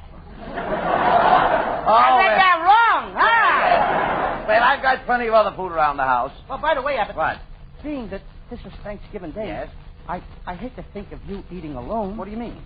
What do you say to having Thanksgiving dinner with me? Well, why, that's mighty fine of you, Costello. Good. At what time? 8 o'clock at your house. Oh, no. You'll get no turkey at my house. Then how about a little duck? Duck? Yeah, that's a chicken with snowshoes on. Hey, look. I'm sorry, Costello. You can't come to my house for Thanksgiving. I'm having a dinner for the Snooty set. Oh, the Snooty set. You heard me. No, I'm not good enough to eat with pigs. No. Will you listen to me, please? I'm listening. Tonight I'm entertaining a few of the 400. A few of the 400? Yes. That's 800 altogether. No, just the 400. That's what I said. That's what I said. That's your line. Yes. Thank you. Well, just because they weigh a little more than me, that don't make them any better than I am. No, talk sense, please. I couldn't have you at my house. This is going to be a very classy affair. Why, I have a little silver tray to brush the crumbs on. Crumbs? Mm-hmm. Certainly, don't you have crumbs at your table? Sure, Abbott. You're welcome anytime. No. There you go. You have absolutely no finesse. No what? I said you have no finesse. What would I do with a finesse? In California, you don't need a finesse. If it's cold, we turn on the gas heater. All right, Costello. I didn't say... Or the radiator. I didn't say... He's getting like boyer. All right, look, please. Furnace. All right. I didn't say furnace in the first place. I said finesse. Look, you don't know what you say. All right, you're getting me all mixed up here. Look, I'm trying to tell you. Listen to me, please. Your table manners are terrible. The last time you had dinner at my house, you did nothing but reach across the table and grab for the food. Well, what was wrong with that? What was wrong with that? You've got a tongue, haven't you? Yeah, but I can reach further with my arm. There you go again, Costello. You see, you know nothing at all about the proper way to eat. You have no etiquette. I got no what? You have no etiquette. Etiquette? Yes, you heard me. You don't even know how to say the word etiquette. Yeah. You dope. What do you mean? You mean antiquity. No. It's etiquette. Well, etiquette and antiquity, it's the same thing All right, anyway. so what? Well, I'll go out and I'll buy one of them books on etiquette by Emily Pillar. Emily Pillar? Yeah. That's Emily Post. Okay, I'll read the both of them. Both of them? I'll go from pillar to post. Well, you should read that book, Costello. It will tell you a lot of things. For instance, which is proper to use when eating peas, a fork or a spoon? I don't use either one. Well, how do you eat your peas? Oh, I just slide my lower lip under the plate and bank the peas off the mashed potatoes. Sometimes the mashed potatoes got in my ear. Yes, I can imagine. Sloppy, huh? Yeah. Costello, you haven't got the brains of a 2-year-old child. Oh, I wouldn't say that. Why not? Look at the difference in our ages. The way you act, I could never have you at my table. Look, Abbott, if you know so much about manners, just answer me this one thing. What is it? Which hand do you stir your coffee with? I stir my coffee with my right hand. That's funny. Most people use a spoon. That's no laughing. Now, that settles it, Costello. You got no etiquette. Yeah, that settles everything. I was just about to break down and invite you for dinner. But now you had to be a smart aleck, didn't you? Wait a minute, Abbott. Yeah, you did. Wait a minute. Now? You're my old pal. I can't help it. You can't do this to me. Well, I did. You gotta invite me to dinner on Thanksgiving. I ain't got no place to go. I'm sorry. You can't let your old French dog. Look at me, Abbott. I only weigh 90 pounds now. 90 pounds? Why, you're 56 inches around the waist. Yeah, but I'm hollow. All right, look. All right. You can come to dinner, Costello. But you'll have to make yourself useful. Now, get there early and wait on the table. Well, why should I wait on the table? Why can't I wait in Apollo with the rest of the people? No, you dummy. I want to sit on your table waiting. I want you to help with the serving. Now, the first course will be hors d'oeuvres. Of course, you know what hors d'oeuvres are. Yeah, that's French for leftovers. No. Costello, hors d'oeuvres are snacks. Now, you take care of the ladies first. It's up to you to see that each lady gets a snack. Are their husbands going to be there? Certainly. Then I ain't going to do it. What? Do what? I ain't going to go around snacking the ladies. Their husbands are liable to come around and snack me. On second thought, you'd better stay out in the kitchen and help with the oyster dressing. Why, Abbott. What's the matter? What you said. Well, what's wrong? You ought to be ashamed of yourself. Talking that way to a boy of my age. What do you mean? I'm just at the age of picking things up like that. Well, what's wrong? Why, it's a good thing my mother isn't here. Oh, the shame of it all. What are you talking about? How dare you ask me to help with the oyster dressing? What do you mean? Now, look, Abbott. I didn't mind when you said I had to wait for you on a table. And I was only mildly surprised when you asked me to snack all the ladies, especially in front of their husbands. But when you have the nerve to ask me to go out in the kitchen and dress a bunch of naked oysters, you not only humilify me, but you have impugned on my good name.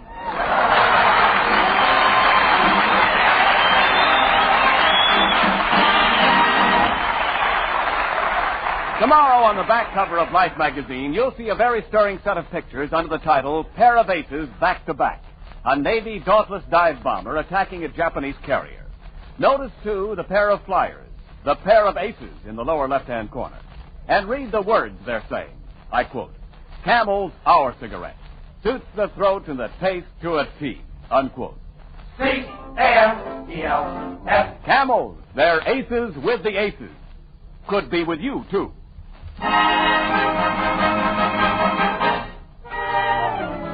Here is Freddie Rich with Jabba Junction.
baby loves a shotgun. Well, the mammy's little baby loves a shotgun, a shotgun. Costello, you have to cut out that singing in the kitchen. You're disturbing the guests. Well, but I always sing when I'm making sour milk biscuits. Sour milk biscuits? Sure. We haven't got any sour milk. Well, you will have when I get through singing. And mammy's little baby loves shotgun, shotgun. All right, Nelson Eddy better save his money. All right, look. Cut that out. Look, what are you doing there? What's all that stuff you're putting in? How to do it? What did you say? First, I got to put in 2 tubs of butter. 2 tubs of butter? Sure, it says right here in the cookbook. Butter, 2 TBS tubs. That's tablespoons. I threw them in, too. You threw... what else did you put in there? I put in some flour, salt, baking powder, and 3 gullops of molasses. 3 gullops? What are gullops? You know, Abbott, when you pour the molasses out of the jug, it goes gullop, gullop, gullop. I put in 3 of those. Look, Costello, I don't want you to do any cooking. I've got a chef coming here to take care of that. I thought you'd be out here singeing the feathers off the goose. Doing what? Singeing. Don't you know how to singe? Sure, I know how to singe. I was singeing when you came in. A man is laid up, baby. No. I'm a good singer. Yeah, no. Singeing gets the down off the goose. Didn't you ever get down off a goose? Oh.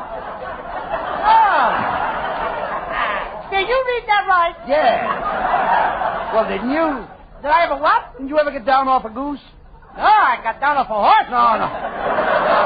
I never rode a goose.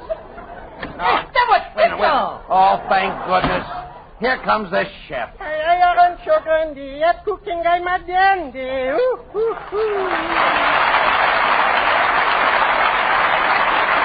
Kitzel, don't tell me that you're the cook. Could be, yes. You know something over in Paris? I am known as the famous French chef Pierre Rene. You're the great Rene? That I am, yes. Then what are you doing in California? Oh, I always come here in the Rene season. The Rene season? Yes. This guy's a washout. Never mind that, Costello. Look, we've got to get my Thanksgiving dinner cooked, please. Kitzel, you'll find all the utensils in that big cupboard over there. Oh, pispas utensils. Who needs your utensils? I brought along my own pot. That's the first pot I ever saw with a belt around it. Costello, please, keep out of this. Kitzel, do you know anything about cooking game? Do I know how to cook game? Why, I'm cooking the finest pinochle you ever tasted. You cook pinochle? Sure, pinochle and sauerkraut. Oh. Look, Kitzel, I don't want to get personal, but why don't you pull in your tongue? Nobody ordered cold cuts. Ooh. Look, never mind that, Costello. Kitzel, get busy, please, and get the dinner ready. No. Just a second, my little man. Don't get excited. First, I got to open my little bag and get out my chisels and saws. What chisels and saws? Cream chisels and cranberry sauce. You know, Kitzel, it's too bad you didn't bring your monkey wrench. Well, for goodness sake, what would I be doing with a monkey wrench? Well, you could tighten the nuts on a fruitcake. Oh.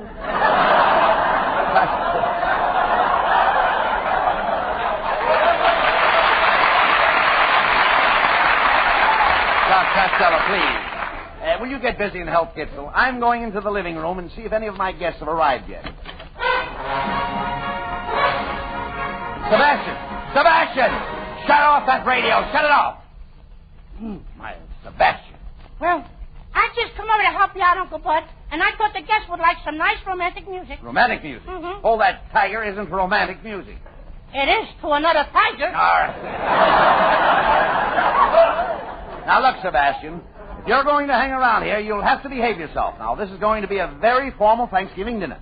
The men will all wear tails. Tails? Who's coming? Mickey Mouse? Now, will you please listen, Sebastian? It will be your job to usher the people into the dining room. I will sit at the head of the table. Ken Niles will sit on my right hand, and Connie Haynes will sit on my left hand. Ken Niles is going to sit on your right hand? That's right. And Connie Haynes will sit on your left hand? That's right. How are you going to eat? With your feet? No. Look, when you get all the people seated, you go to the kitchen. Then when I ring this little dinner bell, your brother will hand me the carving knife, and you give me the bird. In front of everybody? That'll do, Sebastian. Now go out in the kitchen and make some ice water. And I do hope you can make ice water. Yeah, sure. You just peel an onion. An onion? Yeah, that'll make your eyes water. Sebastian, ice water is frozen water. Oh, yeah? Yeah. Then what is frozen ink? I stink. You'll get no argument out of me, brother. What?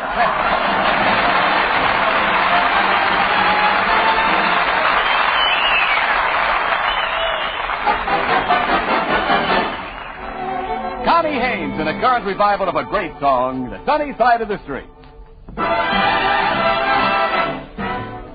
Red coat and get your hat. Leave your worry on the doorstep. Just direct your feet to the sunny side of the street. Can't you hear a bit of pat? And that happy tune is your step. Life can be so sweet on the sunny side of the street.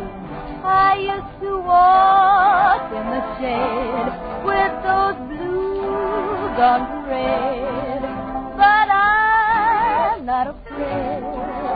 This rover crossed over.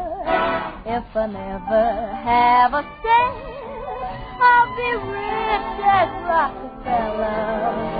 Oh, dust at my feet on the sunny side of the street. I used to walk in the shade with those blues on parade, but I'm not afraid.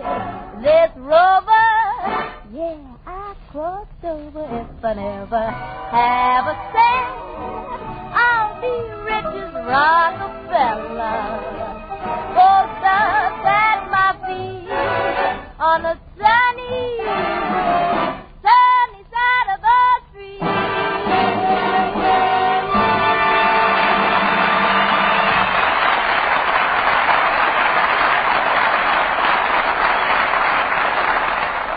You have read in the papers how people are smoking so much more and how cigarettes are being shipped to our fighting men overseas in huge quantities. And if your dealer occasionally should say, "Sorry, sir, we're out of Camels today," don't let that stop you from asking for Camels the very next time you're buying cigarettes. Remember that Camel's rich, full flavor and kind, cool mildness make Camels worth asking for again and again. Because war or peace, Camel is still Camel. And your T-zone, that's T for taste and T for throat, will confirm that statement. C-A-M-E-L-S. Camels, now as always, the cigarette of costlier tobaccos.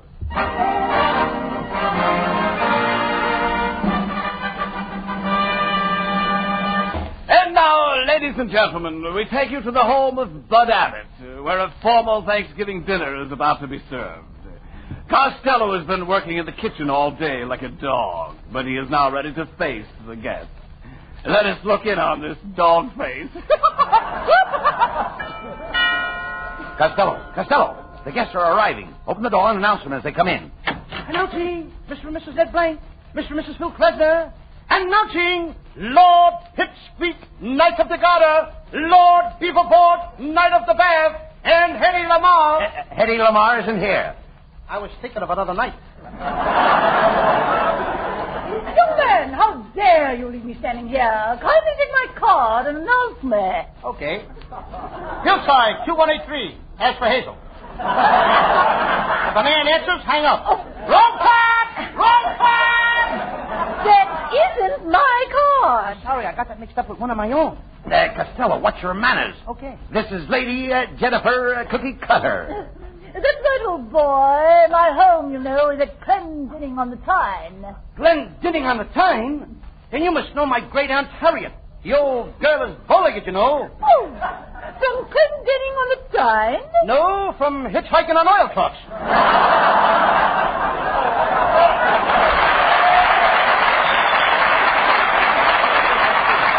All right, that's enough, Costello. Take Lady Jennifer's coat and I'll escort her to the table. Oh, by all means, the table. Oh, I'm so hungry I could eat a horse.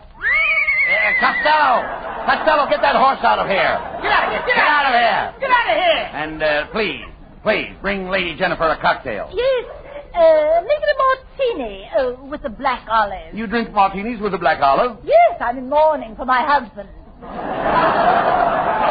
If I was you, Lady Jennifer, I would lay off those martinis. They're pretty hot. Costello, what makes you think they're hot? Because I just poured one. When I dropped the olive in, the olive stuck out its pimento. By the way, Mr. Abbott, I have a little Thanksgiving present for you. A nice fat Belgian hare. I raised them, you know. Oh, thank you, Lady Jennifer. Costello, take Lady Jennifer's hair. Take her what? Take her hair and put it in the icebox. Okay, Abbott. No, you fool! Costello, now look what you've done. Speak to Lady Jennifer. Hello, Baldy.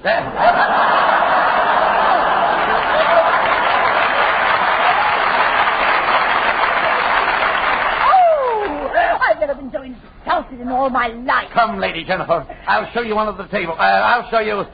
Get the line right, not under that table. No, I'm sorry, Mrs. Jennifer. I'll show you to the table. Very well. You may take my arm. Does that come off, too? Costello, get busy and serve the dinner. And remember, I don't want to see your thumb in the soup. Okay. Lord Beaverbrook. Pardon me, Mr. Beaverbrook. It's quite all right, please. What part of the turkey would you like? Well, I'm a flyer. I'll take the wing. And Freddie Rich. Well, I'm a musician. I'll take the drumstick. And Sebastian, what part of the turkey would you like? Well, you can skip me. I'm a fiddling kid. I hope somebody will remember me. I like the neck. I like the neck, too, Connie. I'll meet you out on the front porch. Costello, keep quiet and serve the soup. And remember, I don't want to see your thumb in it. Okay, I'll fix that. Oh! Somebody turn off the light! Turn on the light, somebody! There, the lights are on. What's the trouble, Lady Jennifer? Oh, my necklace is gone! Somebody's stolen my pearl necklace! Quick, Costello, call the police. Please! Wait, no, use the French phone. I don't speak French. Oh, here. Please, here, I'll call him. Operator, give me the police. Hurry up. Hello, police department. This is Bud Abbott's home. There's been a robbery here. Come over at once. Well, here we are. We're from headquarters. What took you so long? I said, what took you so long? So long? What, are you leaving already? Now, shut up, you. You look suspicious. Stick up your hands and reach for the ceiling. Okay, but I know I won't make it. Officer, there's been a robbery here. The lights went out and somebody stole Lady Jennifer's pearl necklace. A stolen necklace, eh? Somebody will get the jug for this. Sounds like you've had it already. Come on, line up against the wall, and you too, fat boy. What's your name? Honest Lou Costello. Costello, eh? Ain't you got a relative doing time at Alcatraz? Yes, sir. That's my uncle, Stebbins. They put him in for something he didn't do. For something he didn't do? Yeah, he didn't wipe off his fingerprints when he robbed the bank. Now get in line there. I'll take this gentleman first. What's your name? Lord Beaverboard. Where were you sitting when the necklace was stolen? Well, You lie! Ouch! How long have you known Lady Jennifer? Well, You lie! Ouch! Gets rid of him fast, don't he? All right, Sergeant. Drag this man out of here. Now, Costello, you're next. I think there are others ahead of me. I'm ready to take you now. But I don't want to be selfish. Women and children first. Sit down there in the chair. Just a minute. Who are you shoving? I'm shoving you, and what about it? I just wanted to be sure. Now, where was you when the lights went out? I was. You lied. I expected it. Ouch! What's the matter? Look what he did! You hurt your head? No, but he broke my shoelaces. Shut up, you. Now I'm going to question the little boy here. Oh, no. Not that. You can't question my little brother Sebastian. And why not? There's only one head between us. I'm playing both parts. Officer, there's been a horrible mistake. My pearls weren't stolen at all. They slipped off my neck into my tapioca. Well, leave them there. You look better wearing tapioca. What happened to Costello? But wait a minute. There's one thing I can't understand, Costello. Who turned out the lights when you were serving dinner? I turned them out, Uncle Bud. Sebastian, why did you turn the lights off? Because you said you didn't want to see Louis' thumb in the soup. Sebastian, do you realize what you did? You almost got me arrested. Your brother. They might have thrown me in jail. Then I would have to walk around with the pallor of the prison on my noble brow. Why did you do such things to your loving brother, Sebastian? Oh, I'm a bad boy!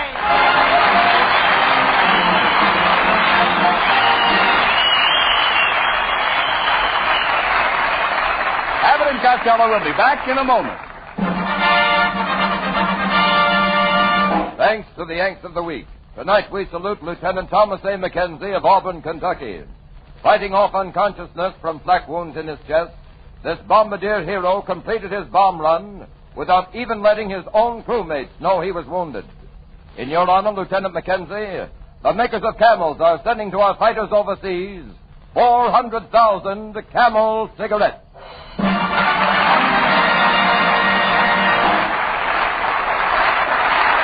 Each of the three Camel radio shows honors the Yank of the Week by sending free 400,000 Camel cigarettes overseas, a total of more than 1 million Camels sent free each week. In this country, the Camel caravans traveling from camp to camp have thanked audiences of more than 4 million Yanks with free shows and free Camels. Camel broadcasts go out to the United States 3 times a week, are rebroadcast to our men overseas and to South America. Listen tomorrow to Jimmy Durante and Gary Moore, Monday to Bob Hawke in Thanks to the Yanks, and next Thursday to Abbott and Costello. And now here are Bud Abbott and Lou Costello with a final word. Well, Costello, now that we've done our show, let's get home and have our turkey, huh? I think it's a good idea because I'm just about ready for it now. Did you make the stuffing? Yeah, I did. I made grand stuffing. You did, huh? Yeah, I ground up a lot of breadcrumbs, and then I put in some garlic. Oh, that's Then I swell. put in a little onions, and I put in some more garlic, then a whole lot of onions, then a whole lot of garlic, then a whole lot of more onions, then a whole lot of garlic, and a whole lot of more onions. Wait a minute. And then Wait a a minute. little more Wait a minute. Did you taste it? Taste it? I couldn't even get near it. Oh. Good night, folks. Good night. Good night, everybody.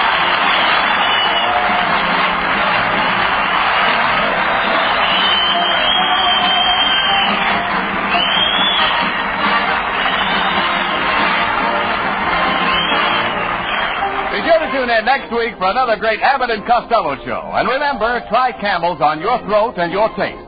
See for yourself how Camel's mildness, coolness, and flavor click with you.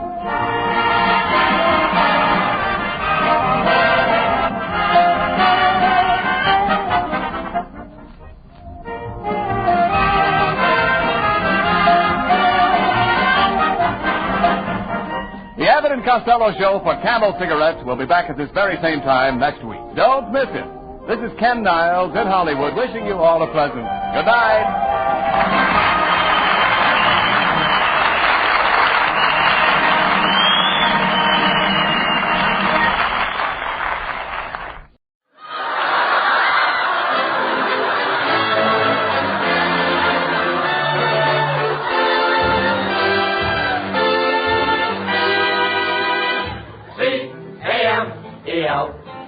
The Abbott and Costello program brought to you by Camels, the cigarette that's first in the service. Camels stay fresh because they're packed to go around the world. Listen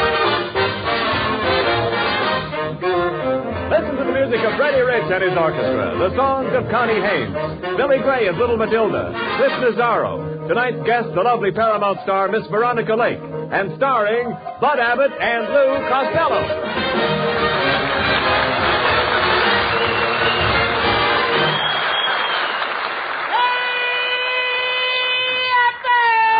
There you are, Costello. Late again. You know we have to go to Palm Springs. Oh, yeah. Did you borrow Mrs. Niles' car? Yeah, but I had a terrible accident, Abbott. I upset it. I got to turn it over right away or Mrs. Niles won't like it. Well, we can do that when we come back from Palm Springs. No, I got to turn the car over now. Mrs. Niles is going to be mad. I'll explain it to Mrs. Niles. Where is she? She's under the car. What? She's under the car? Yeah. Is she in a coma? No, she's in an evening gown. No. Well, then let's get Ken Niles to help lift the car. Oh, Ken is in a good spot to help us. Well, fine. Where is he? He's under the car, too. Oh, my goodness. For goodness sakes, how did this accident happen? I bumped into another car, Abbott. And boy, was that driver mad at me. He said, for 2 cents, I'd punch you right in the nose. And what happened? He ran up a bill of $8. You were very silly to argue with the driver. Why didn't you call a police? I didn't have to. I hit one. You what? I hit a policeman. You hit a policeman? In uniform? No. I hit him right in the nose. Oh, this is liable to spoil our whole trip to Palm Springs. Did the cop recognize you? Yeah. Could he swear to you? Could he swear to me? Yeah. Yeah, and I swear right back at him. That's what I thought. I said, you David Copperfield, you Tale of Two Cities, you Oliver Twist. Wait a minute. What did you say that for? I was giving him the Dickens.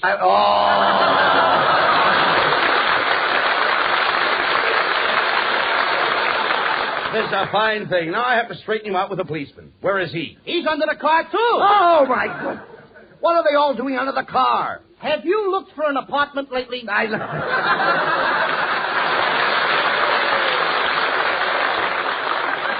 a minute. Here comes Mr. and Mrs. Niles. Better beat it, Costello. Oh, no, you don't. You fat-headed, flabby, car-flipping fool. Oh, do you realize you left me out there under the car holding up the rumble seat? What a lion, holding up the rumble sheet. I could spoil the whole network right here, but I won't. Don't stand there like an idiot. What have you got to say? Good morning, Mrs. Niles. Don't good morning me. Good night, Mrs. Niles. That day went fast, didn't it? Costello, why did you leave Mrs. Niles under the back seat of that car? Isn't that where they always keep the crank? Now, just a minute, you worm. Don't try to wiggle out of this. What about me? Look at my suit. I'm a mess. Without looking at your suit, you're a mess. But look at the spots all over my suit. All right, throw the suit away and wear the spots. Costello, I've had enough. We're going out to get the policeman and sue you for damages. Damages? But Mrs. No, that's mine. Thank you.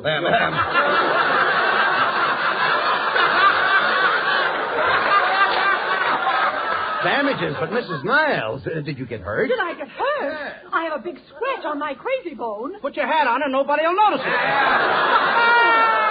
Oh, come, Kenneth. Come on, Abbott. Think fast. Think very fast. I gotta get out of here before they come back with a cop. Oh, you can cause more trouble. Now, we're going down to Palm Springs to ask Veronica Lake to appear on our next picture. Gee, I hope she will. She will. Now, you wrecked the car we were going to use. What are we going to do? I have it. Well, now we'll have to rent a car. You mean because I wrecked the car, we gotta rent another car? Yes, we'll have to rent it. Okay. Where can we get one? You drive. I beg your pardon? You drive. Me drive? No, you drive. I said I drive. No, you don't drive it. I drive it. Drive what? You drive. Why should I drive when you want to drive? Now, I am going to drive. Look, Costello, I'm renting a you drive, and I drive it. Then we both drive it. No. We do nothing of the kind. I drive it. When I say you drive, I don't mean you drive. I mean that I drive, although it's a you drive. When you say you drive, you don't mean me drive. You mean you drive because me don't drive. Now you've got it. Now I've got it. Now you've got it. I don't even know what I'm talking about. Look. Hey, Abbott, take it easy. Don't try to get me mixed up. Go ahead. Now, look. You go to a place and you rent a car. Yes. You, not me. You are driving the car. Yes. Where am I sitting? You are sitting right next to me. Is there a steering wheel in front of me? No. And you're positive that I am not driving? I'm positive. And you are driving the car? Yes. All right. What kind of a car are you driving? You drive. All I can say is somebody better be driving, brother. No. Look, Costello, I'm trying to explain this. We go and rent a car. Right. Now, where are we going to get it? You drive company. Now I drive company. I thought we were going to Palm Springs alone. You don't understand. It's hurts you drive. Well, if it hurts, you drive. That's right. That's right. This thing is getting worse. No, don't you see? The head of the company's hurts. That's too bad. What hurts him? Nothing hurts him. Look, every company has to have a head. Naturally. This company's head hurts. Then let him take a nap. Listen, Costello, please listen to me. It's hurts you drive all over the country. If it hurts to drive all over the country, why should I drive to Palm Springs and get hurt? You don't get hurt. It's Hertz Company. Hertz Company. I don't want to hurt nobody. Look, will you listen to me? The man's name is Hertz. He rents cars. You drive. It's you drive all over the country. Not with that OPA, brother. Now, what are you talking about? What do you mean? What am I talking about? I mean, after all, that's why I can't go. OPA. What do you mean, OPA? Well, I only got a puny A card. Oh, get out of here.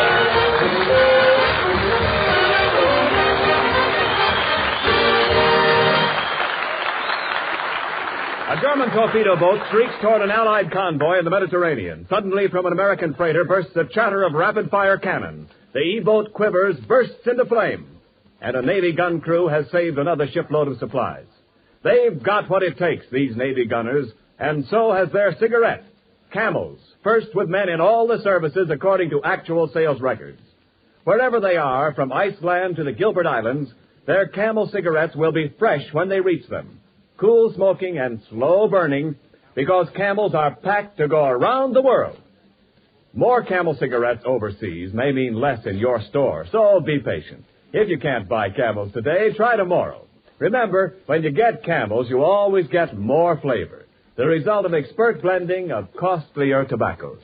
Because Camel's tobacco standard is the same for soldier, for civilian, anywhere in the world. C-A-M-E-L-S. Camel cigarettes. They stay fresh because they're packed to go around the world.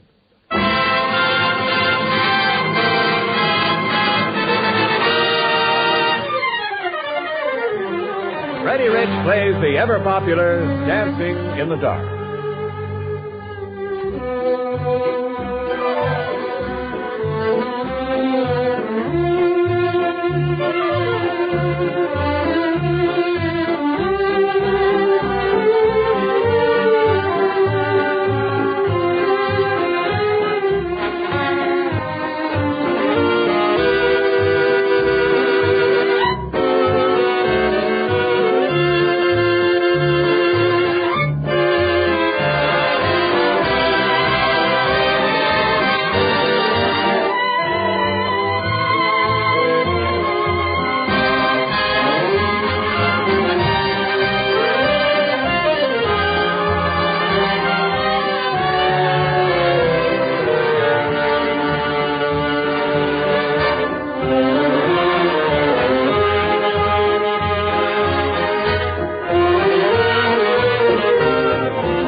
Well, Costello, here we are at the swanky Lone Palm Hotel, right out here in the middle of the desert. Oh, I don't like the desert.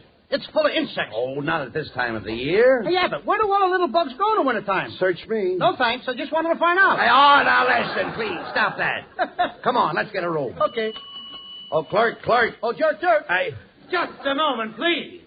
This is a very high-class hotel. I'll have you understand, I'm not a jerk. You're not even a vibration. Costello, will you please act like a gentleman? Okay, kid. Clerk, we'd like a room. Very well. Do you want a room with a bath? What do you think I want to do? Follow the arrow?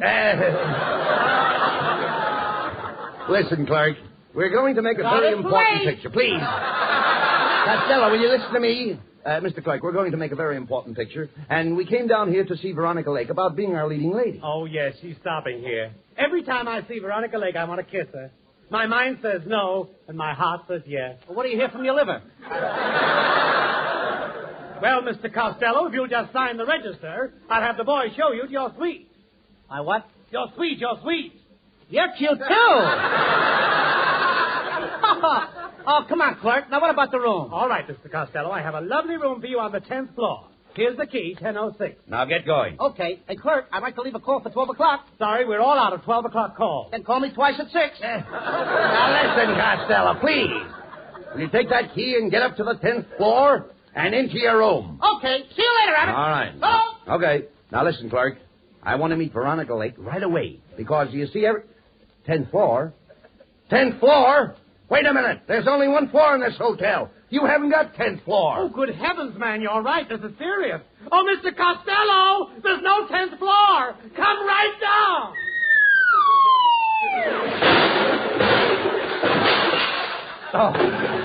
Oh.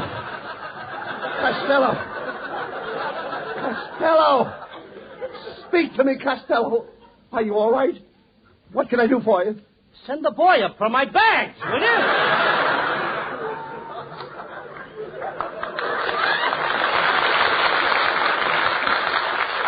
Hey, come on now, Abbott. Now let's get out of this place now. Now, I've never been so humidity in all my life. Humidity? Yeah, he humiditied me. Humidity? Humidity means damn. Then let's get out of this damn hotel. You can't check out. You just checked in. Oh, it's a gypsy in me. No, never mind. Shut up. You can't leave here. Now, we've got to see Veronica Lake. Okay, but if I stay, I want a room right close to hers. Well, that's easily arranged. Miss Lake is in 104, and I'll put you in 105. Ain't you got nothing closer? Now, look. Never mind, please. Grab the bags and let's get to our room. It's right over there. Now, here's the key. Open the door. Hey, Abbott, look who's in our room. And I'm only 3.5 years old. Matilda, how did you get to Palm Springs? You come down here on the Greyhound? No, the Greyhound was full. I came down on a Pekingese. Uncle Louie, I got a job here in Mr. King Charney's Lone Palm Hotel. Well, what's your job, Matilda?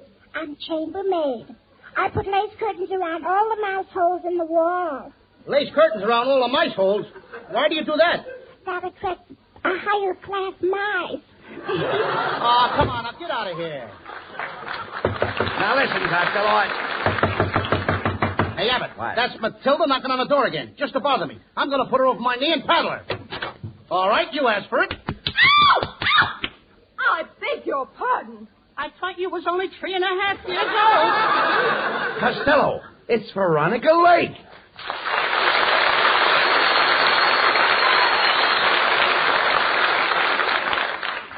See here, Costello. I came here because the room clerk said you wanted to see me, and this happens. I've never been so humiliated in all my life. You see, Abbott, she said the same word. That She thinks it's a damn hotel, too. Dampness has nothing to do with it. I said humiliate, conjugated from the Latin humilius, humilia, humilium. I humiliate, she humiliates, they humiliate. Now do you understand? Yes, ma'am. Everybody in the joint is damp. Will you stop that and pay attention to Miss Lake? Yes, Costello. I'll have you know that I studied Latin at my mater's knee. Your whose knee? Mater. Mater means mother, and pater means father. Where are your mater and pater? They went to the theater with my braider and satyr. After all, Look, Veronica, never mind, See, I make up all my own Will jokes. you keep quiet, Lou? Please, pay no attention I'm to sorry, him, Veronica. but The you fact don't is, we came down here to see you about being the leading lady in our next picture. Well, I think that's impossible because I'm down That's here Miss Lake's line, please. I beg your pardon. I'm down here making a picture of my own. My director's waiting for me now out on the desert. I'd like to go with you. How do you get out there? On a jackass. Did you ever ride a jackass? No. Then you'd better get on to yourself. That's sort of a very, very snappy remark, ain't it? That's a funny joke. I think I'll try it on Abbott. Hey, Abbott! Now what do you want? Did you ever ride a jackass? No. Then hop on my back. Huh? Get off! Get off! Connie Haynes sings the lovely new ballad, My Heart Tells Me. My heart tells me this is just a fling.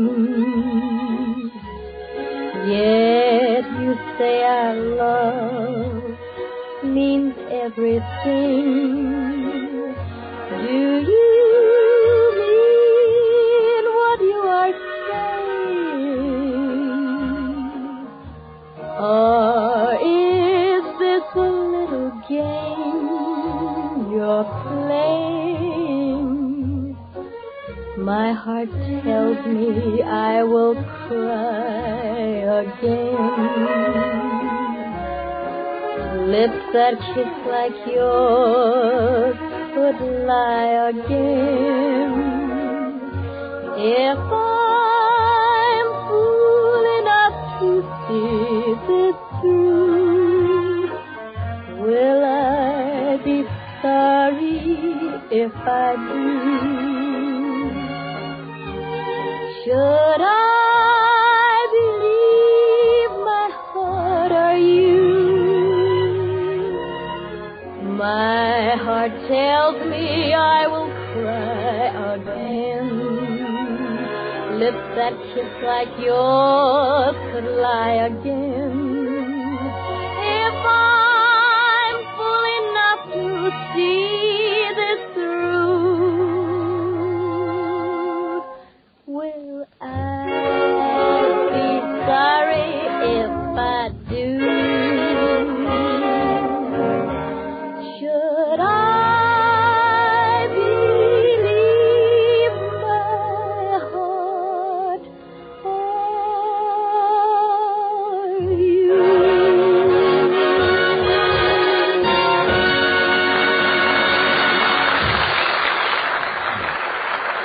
Maybe you're one of the many people who've tried a Camel cigarette or two, liked them, but just never got around to smoking them steadily. If you are, let me tell you the difference between smoking just one Camel cigarette and smoking a pack or two. You see, Camels do have more flavor, the result of our expert blending of costlier tobaccos. More flavor is what helps Camels to hold up, keep from going flat no matter how many you smoke. When you're on your second pack of Camel cigarettes, make a careful checkup in your T-zone. T for taste and throat.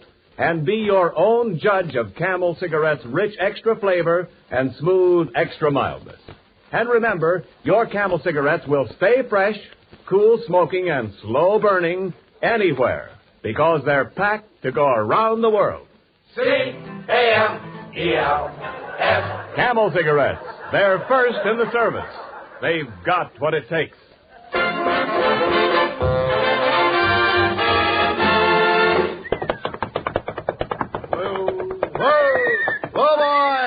Whoa! Well, here we are, Lou. Here we are on the desert, Costello. All right, come on now. You had enough. Get off my back. Oh, pardon me. You know, Costello, you really did give me a good ride. That's right, pal. I did, didn't I? Mm-hmm. Come on. What are you trying to tie me up to the hitching post for? Hey, quiet, you guys. We're shooting a picture. Get that camera over here. All right, you extras. Line up on the right. Hey, Joe, bring that dummy over here. Okay. Put me down! Put me down! Hey, Costello, look at those beautiful extra girls over there. Now, as long as we're here, what do you say we date up a couple for tonight? Oh, no. Not after last night, my friend. What do you mean? We had a couple of girls last night, well, remember? So, all right. You had the best looking one. So what? Yours had teeth. Now, wait a minute, please. Never mind that. Yours had teeth, too. I'll say she did. Yeah. Mine had so much bridge work every time I kissed her, I had to pay toll. All right, never mind that. I mean, after all, there's a... Come on. And another thing, Abbott. What? We're down here for business. I know Forget that. girls. We've got to get Veronica Lake in our picture. All right, there's a dressing room over there. I'll knock on the door. Oh, it's you boys again. I told you at the hotel that I wouldn't appear in your picture. But, Veronica, you're making a great mistake. We've had a lot of experience in the theater. I was in Tobacco Road. What did you do, empty the ashtrays? Boy, she sure told you, Abbott. Just a minute, Costello. Where did you ever act? Where did I ever act? I played in The Way of All Flesh. What part did you play? I was one of the meatballs. I didn't recognize you in that. You didn't recognize me, eh? Well, I was wearing a spaghetti toupee. Well, that's the first time you ever used your noodle.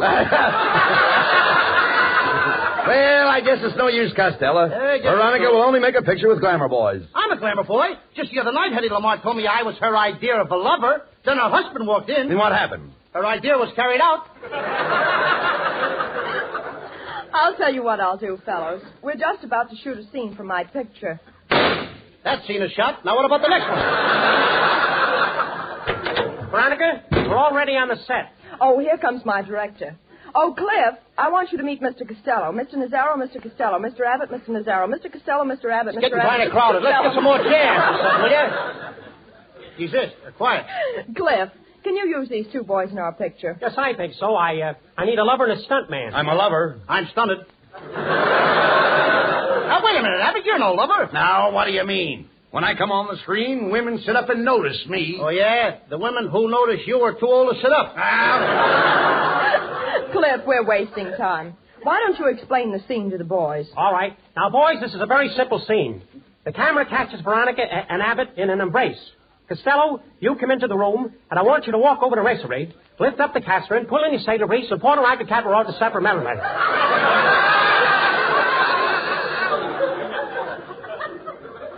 How can Abbott do that to me? You don't stand for it. You grab Veronica in your arms and you say, Veronica, I'm on this survival by the way. And every time that I pull, you'll see a little crater brain.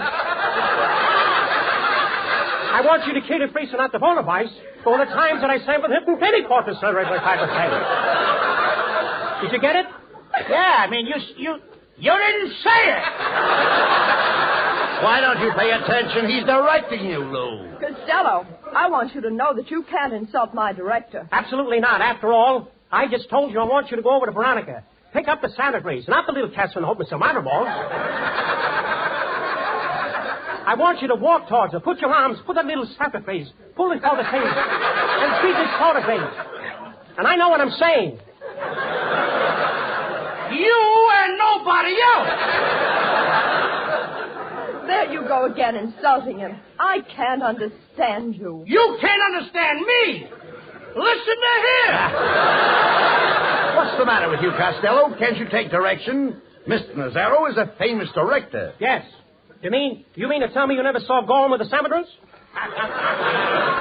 Or for whom the bells toll the Santa Independent? I never saw them, but I saw Guadalcanal to dip.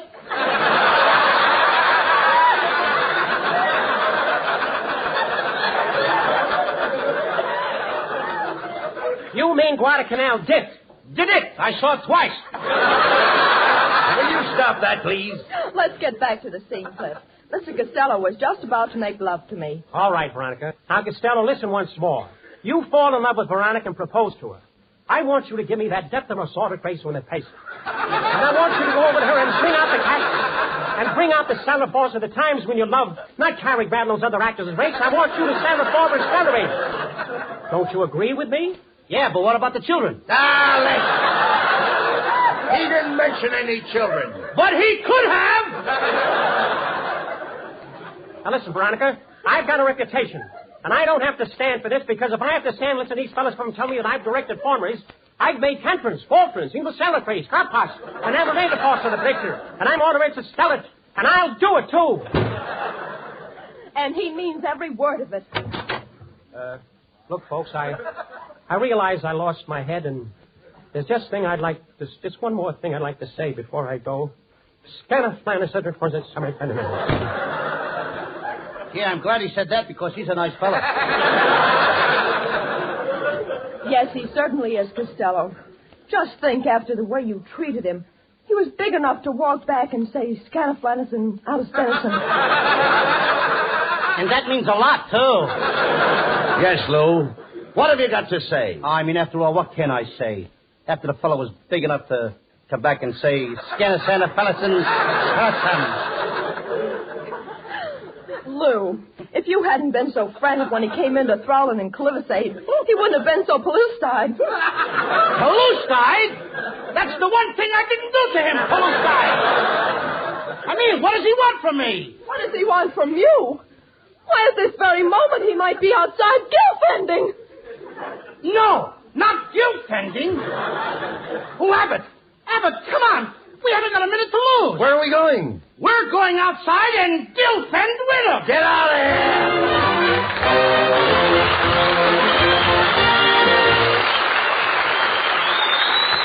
Abbott and Costello will be back in just a moment. Thanks to the Yanks of the Week. Tonight we salute Cavalry Lieutenant David C. Weber of Piedmont, California, who has been awarded the Congressional Medal of Honor for extraordinary heroism in Sicily. Trapped with a small patrol between a blown-out bridge and 4 enemy tanks, he ordered his men, armed only with machine guns, to fire. When their ammunition was exhausted, he told his men to seek cover and jump directly in the path of the tanks, firing a Tommy gun at point-blank range, killing the entire crew of the leading tank, and enabling his men to hold out until reinforcements came. In your honor, Lieutenant David Weber, the makers of Camels are sending to our soldiers overseas 300,000 Camel cigarettes.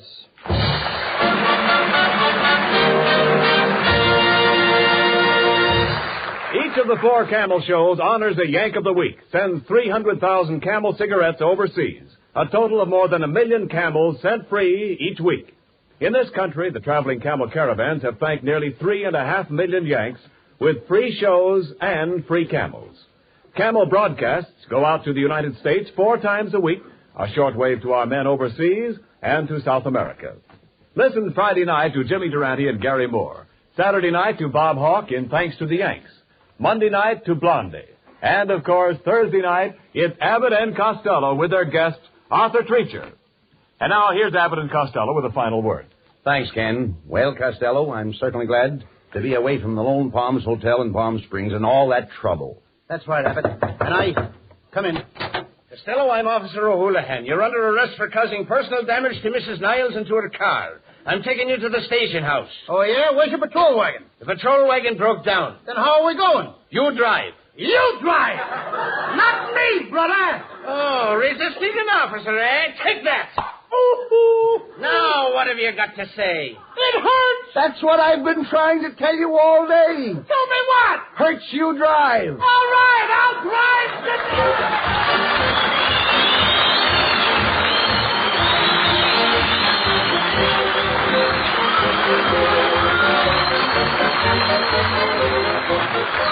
Tune in next week for another great Abbott and Costello show with our guest, Arthur Treacher.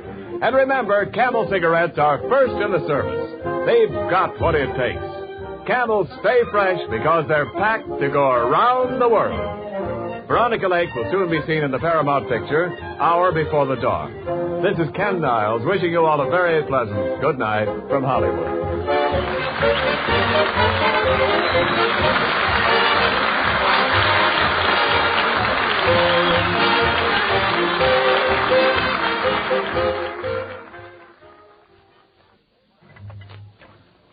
More pipes smoke Prince Albert. Find out for yourself why PA's got so much pipe appeal. Why more pipes smoke Prince Albert than any other tobacco in the whole world. Just open up a big red 2-ounce package of Prince Albert and light up a pipe full. See how fragrant, how mild and sweet smoking it is. Notice how easy and comfortable Prince Albert is on your tongue, because it's no-bite treated. See how well Prince Albert packs and burns and draws, because it's crimp cut. Yes, sir, get a package, and you'll find out why more pipes smoke Prince Albert. It's the National Joy Smoke. This is the National Broadcasting Company. KFI, Los Angeles.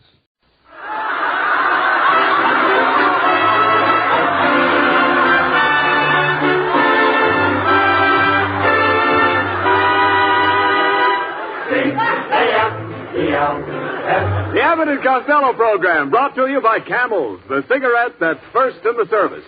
Camels stay fresh because they're packed to go around the world.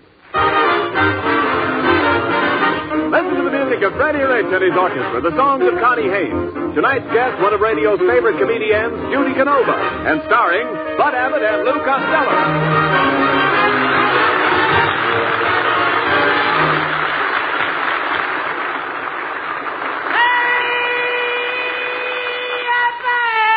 There you are, Costello. Here it is, the first program of the new year, and you're late. Oh, so I'm late? Yeah. Well, it's all on account of leap year, Abbott. I was passing the corner on Hollywood and Vine, and 30 women jumped on me. 30 women at Hollywood? 30. At Hollywood and Vine? Hollywood and Vine. That's where the wolves hang out. This year it's Wolverines. Oh, stop. Okay. Boy, I used to see these women fighting over me, Abbott. One of them grabbed my left arm, another grabbed my right arm, then one grabbed my other leg, then one grabbed the other leg, one grabbed my ears, my nose, my hair. Wait a minute. But why should that make you late? Well, I had to go to Lockheed to get reassembled. Well, it's leap year, and you've got to expect those things. Yeah, but I wasn't even safe, Abbott, at Lockheed. As soon as I walked in, a dame threw her arms around me and kissed me 12 times before I could even kiss her once. She kissed you 12 times to your once? Yeah, she was a riveter.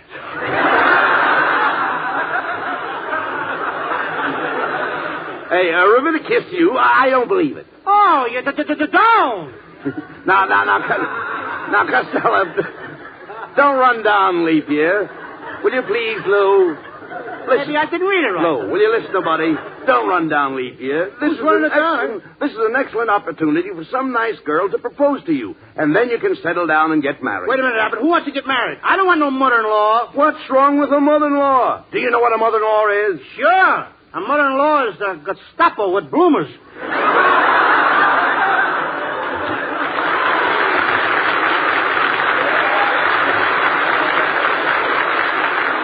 But, Costello, marriage is wonderful. Wouldn't you like to have people throw rice at you? No, when my brother got married, they threw rice at him. It's too messy. Rice isn't messy. It is when it's mixed with chop suey. Oh, all right, talk sense, please. Look, Lou, weddings are beautiful, Costello. Don't you like the old-fashioned unions? No, they itch me all over. Oh, will you cut that out? Your underwear doesn't fit our conversation. My underwear will fit anything, brother. All right, never mind that, Costello. I still say that a wife is your best friend. Oh, no. Your mother is your best friend.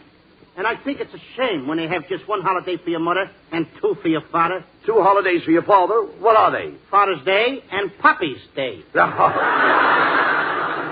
Costello, you're talking like that because you haven't even got a girl. Oh, yes, I have, Abbott. I got a girl. I got a big book full of girls' names, all in alphabetical order. And what's the first name in the book? Zelda. Zelda. Hello, fellows. Hey, it's Ken Niles. Hello, Ken. Oh, I'm sorry I'm late. I just came from the blood bank. You just came from the blood bank. Look, Niles, they want plasma, not asthma. Now, you stop that, Costello. That Niles is so anemic that a mosquito bit him and lost blood on the deal. Oh, shut up. Ken, I'm glad you dropped in. Costello and I have had quite a discussion here. He's been running down marriage. Running down marriage? Why, Costello, marriage is wonderful. Look at Abbott and me. Yes, Costello. Ken and I are married. Oh, congratulations. I hope you two guys will be very happy. How do you like that, Freddie? Those two guys are married. No. I didn't think it was legal. Now, wait a minute. I don't mean it that way. Don't. Two men married. Just a minute, please. Now, don't be stupid. I know somebody that married a man. Look, who? My sister. Yeah, your sister. All right, never mind. Look, come here, Lou. Let's take Ken Niles. Take Ken Niles and his wife. Came from the field, didn't Look, just a minute, will you? Let's take Ken Niles and his wife. Oh, sure, we'll take them. We'll take them. Now, there's a happy married couple. That's right, Bud. Why, I can't stand to be away from my wife for a second. When I leave the house in the morning, she goes with me. I take her to the office, to the golf club. Even when I go out with the boys, she goes with me. Now, did you hear that, Costello? Niles takes his wife every place he goes. Sure. Did you ever get a load of the puss of that dame? He'd rather take her with him than kiss her goodbye. Oh, I insulted you! I heard that remark. Oh, I heard that remark, short and dumpy. You should talk about anybody's appearance. You with your double chin. I got no double chin. It's my necktie. Then your necktie needs a shave.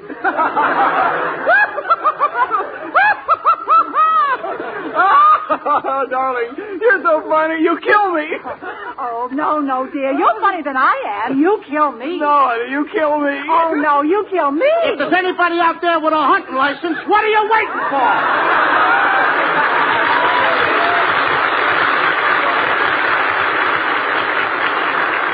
I want you to stop that, Costello. Come here. You understand that? I want you to stop it. Mr. and Mrs. Niles are a wonderful example of marriage. Yes, look at Ken standing there holding her hand. If he ever lets go, she'll beat his brains out. That's not true, Costello. Our marriage has been perfect. Well, I'll never forget our wedding day. Oh, I look so lovely in my bridal veil. You'd even look better in a bridal. Don't listen to him, Mrs. Niles. Please, pay no attention to him. Go ahead. Tell us more about your wedding day. Oh, it was thrilling. You know, Kenneth and I had a runaway marriage. Yeah, he ran away and you ran after him. I did not. I don't chase men. They chase me. Why, New Year's Day, I had dozens of men chasing after me. I know. You played with Washington in a Rose Bowl game.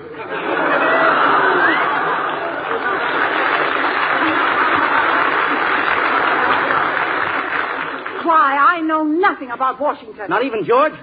Oh, well, yes, I was with him at Valley Forge. Oh, you stop that! Oh, come get her. Now, look what you did, Costello. Well, look what I did. You started the whole thing, Abbott, trying to talk me into getting married. You're not going to get me tied with any dame. Hello, Costello speaking. Mr. Costello, let me be the first to congratulate you on your decision about women. Women are nothing but trouble. I know. I've been married. I say down with women. Gee, thanks for backing me up, friend. I wish I could do some favor for you. You can. Make them let me out of here. I'm all right, I tell you. I'm all right.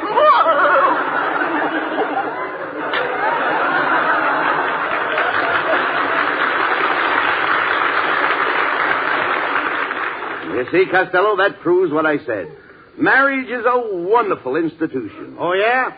Look at the institution he's in. Get out of here!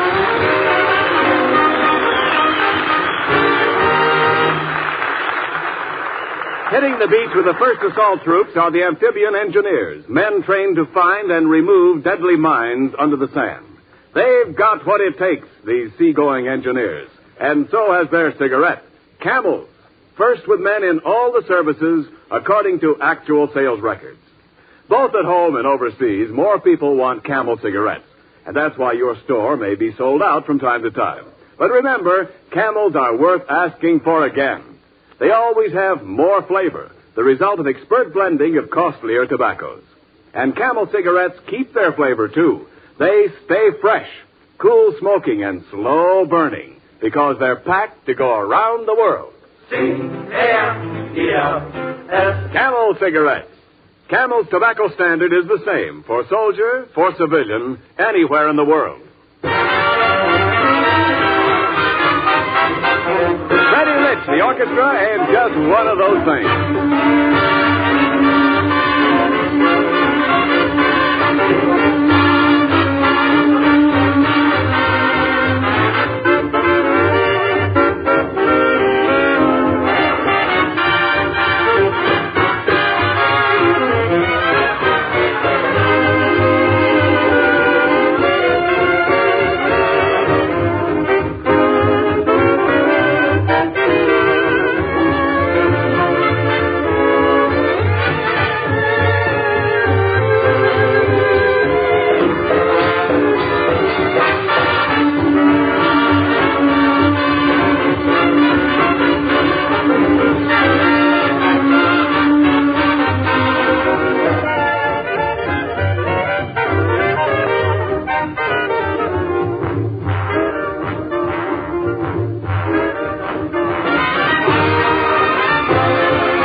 I'm telling you, Abbott, for the last time. The last time I don't want to get married. But, Costello, you're being silly. Marriage is great. And there's nothing like having a place to come home to. Why, even the president, when he came home from Cairo, arrived at the gates of the White House and whistled. And who came out? Fowler. He's always home. Look, let's talk sense. Now, anyway, Abbott, I'm sick and tired of talking sense.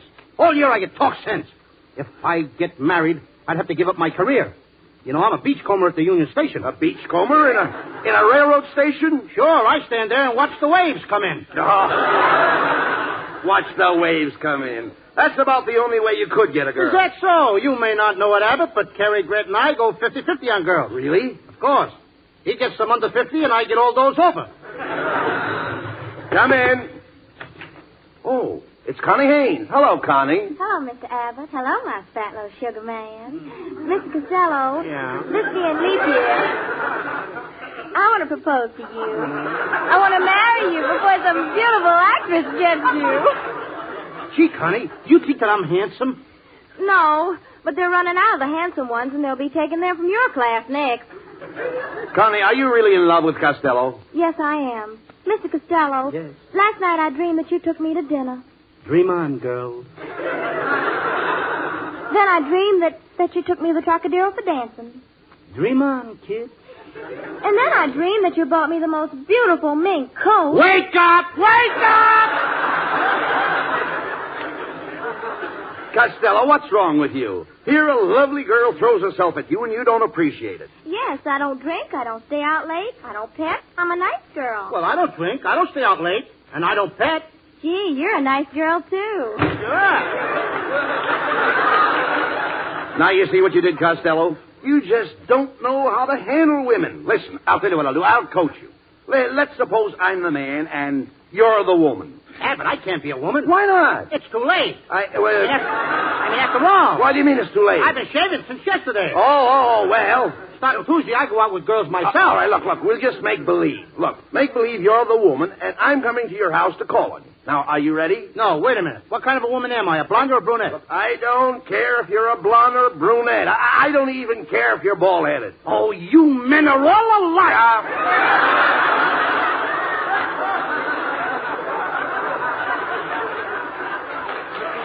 Come here. Now, will you please get with it? Now, remember, you're the girl, and I'm coming to call on you. Now, here I come. I'm waiting. Will you answer the door? Will you answer the door? Oh, I'm in the kitchen talking to the Iceman. Forget the Iceman. Oh, but he's a very cute Iceman. I said drop the Iceman.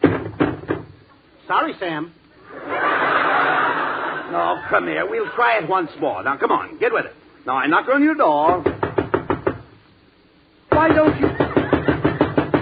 don't you answer the door? I'm playing hard to get. Oh, this is ridiculous. I'm getting no place with you. Come on. Well, you're not even half trying. Look, Abbott, let's try it the other way. You be the woman. Oh, I couldn't be a woman. Why not? You've been getting by as a man for years. All right, I'll be the woman. Now, go ahead. Come up to my door and knock. Hiya, babe. Here I am, kid. Hi. Why didn't you knock? I never knock. I'm a sailor. Oh, oh, darling. Raise your voice, kid. I think, oh, darling, I love you. Hold me in your arms. You ain't kidding, are you? Please, press me. Press me. I'm a sailor, not a tailor. Ah, Budwina. What is that beautiful perfume that smells so nice? Oh, that is right in Paris. You smell pretty, too. What odor is that? That's 3 nights on a troop train. Come here, Costello. Have you an idiot in your family? No. Do you want to be adopted? Oh, shut up. I'm trying to teach you something. How to get along with girls, and you don't appreciate it. I'm sorry. You're just plain stupid. I know I'm stupid, but I didn't have a chance that the other kids had, Abbott. I had to leave school in the 3rd grade to support my gray-haired old mother. How old were you? 35. 35!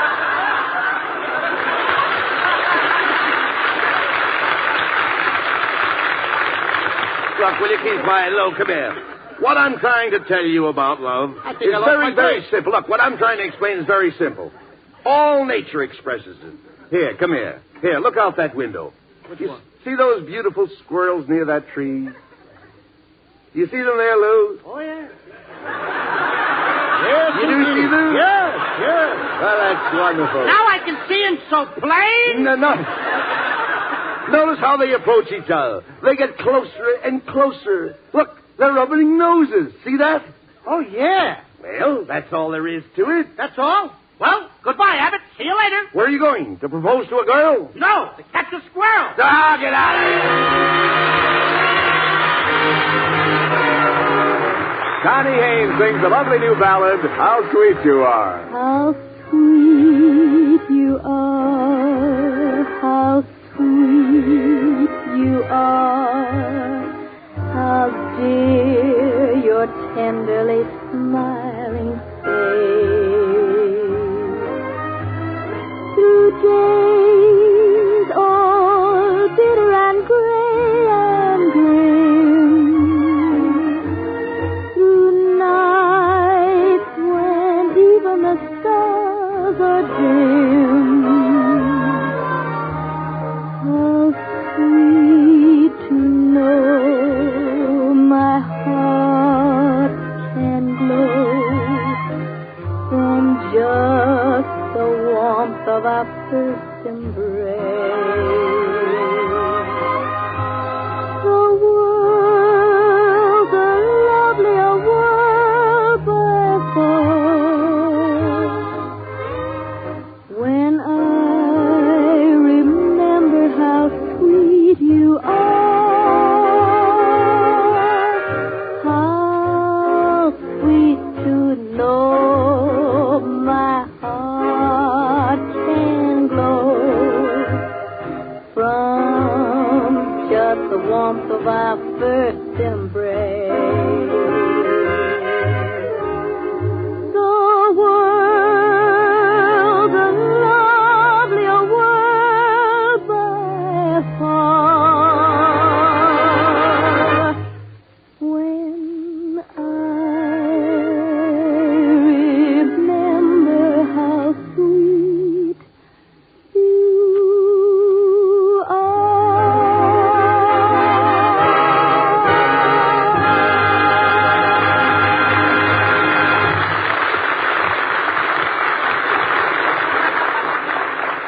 Are you looking for a cigarette that won't go flat no matter how many you smoke?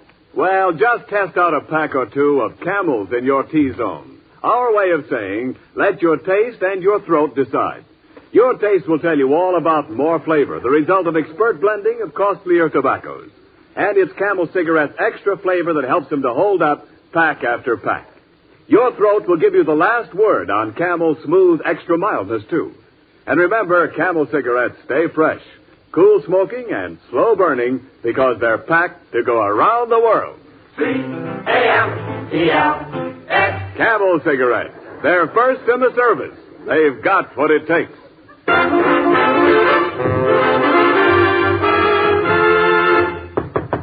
Hey, Costello.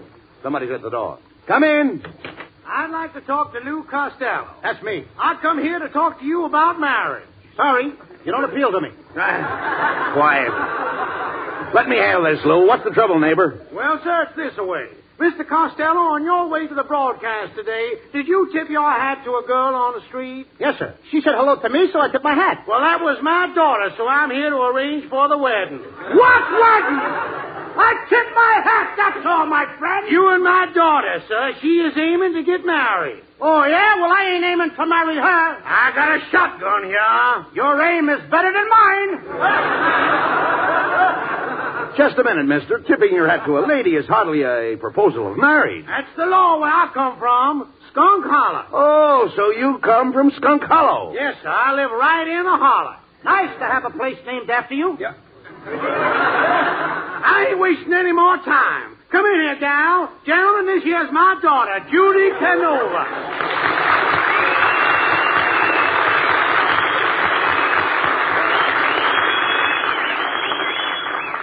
That's the man, Pappy. The little fat one.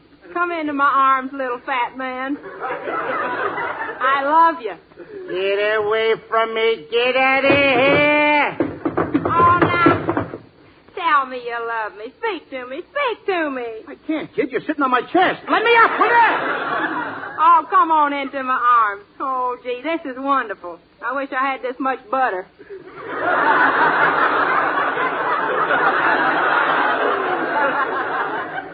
I don't know. You got the points.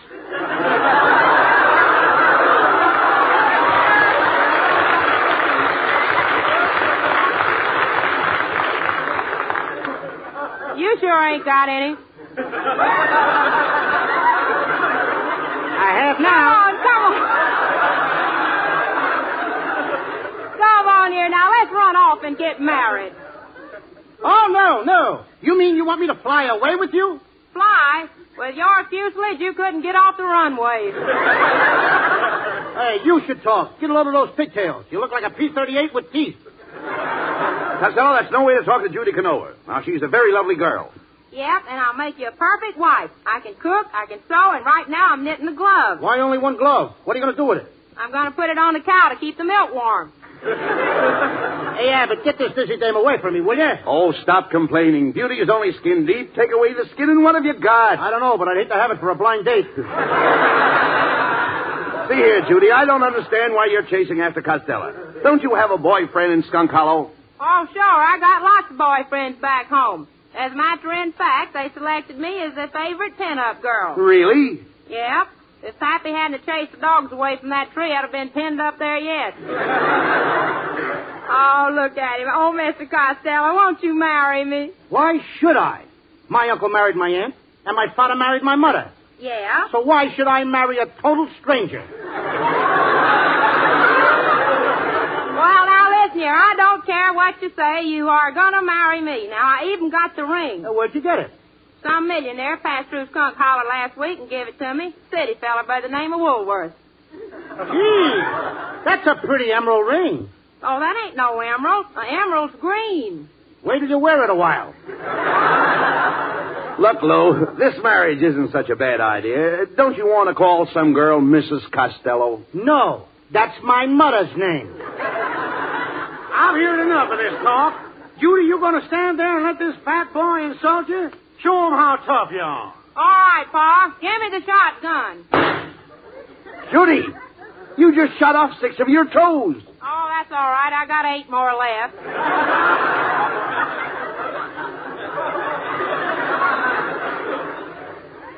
I wouldn't marry a girl like you. You don't even wear shoes. Shucks, I never wear shoes. I just paint my feet brown and lace up my toes. Come on, Costello, get out into that car now. We're heading for the preachers. You're going to be my husband. I'm going to be your what? You heard her, Costello. You know what a husband is? Yes, sir. A husband is what's left of a sweetheart after the nerve has been killed.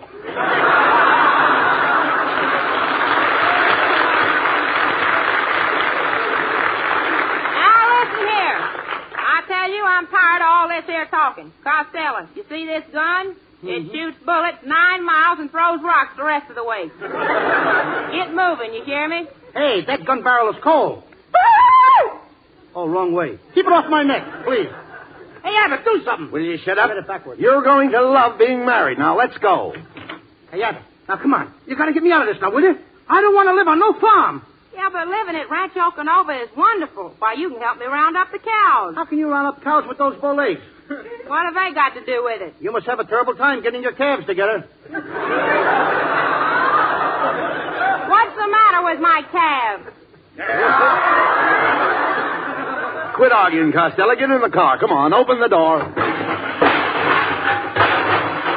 Hey, your door fell off. Doggone it, I knew that chewing gum wouldn't hold. Some car. Don't worry, this car will get us there. Yeah, if the wind is with us, we'll make good time. Have you got enough fuel to get us to the preachers, Judy? Why, sure. This car burns very little coal. You'd be better off if you burnt soft coal, kid. Here we go. Everybody fasten your safety belt.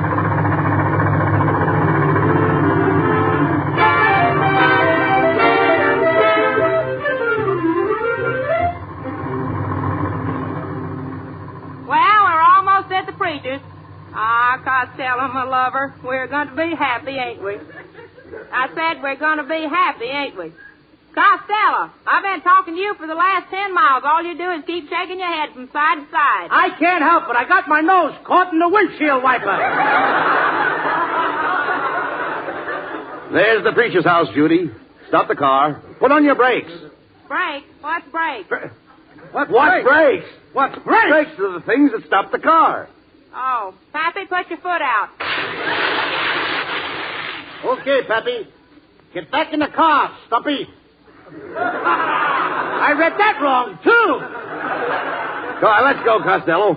A few minutes more and you'll be a happy married man. Abbott, you gotta help me. I'm too young to get married. I'm just a baby. I still suck my thumb.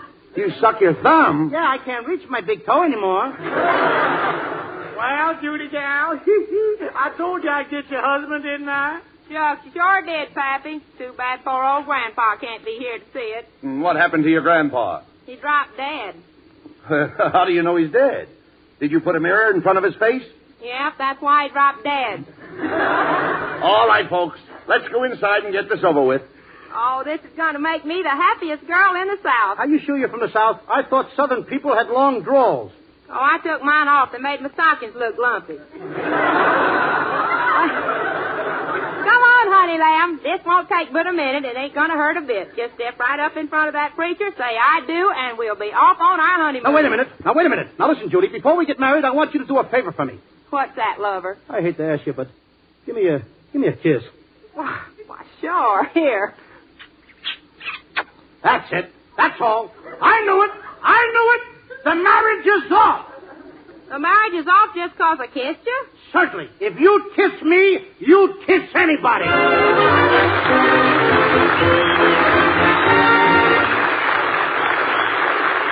Each of the 4 Camel radio shows honors a Yank of the Week, sends 300,000 Camel cigarettes overseas. A total of more than 1 million Camels sent free each week. In this country, the traveling Camel caravans have thanked audiences of more than 3.5 million Yanks with free shows and free Camels. Camel broadcasts to go out to the United States 4 times a week, our shortwave to our men overseas and to South America. Listen tomorrow to Gary Moore and Jimmy Durante. Saturday to Bob Hawke in Thanks to the Yanks. Monday to Blondie. And next Thursday to Abbott and Costello with their guest, Mr. Peter Lorre. And now, here's Abbott and Costello with the final word. Thanks, Ken. Well, Costello, that's about all we have time for tonight. And by the way, next week our guest will be Peter Lorre. Well, there's one thing I want to tell you right now. What's that? I'm not going to marry him. Oh, talk sense. Do you realize that Peter Lorre runs around with people like Dracula, Frankenstein, and the Wolfman? Hey, you never came face to face with a monster, did you? Oh, no? You've never been out to my ration board. Oh, get out of here. Good night, folks. Good night, everybody. Good night.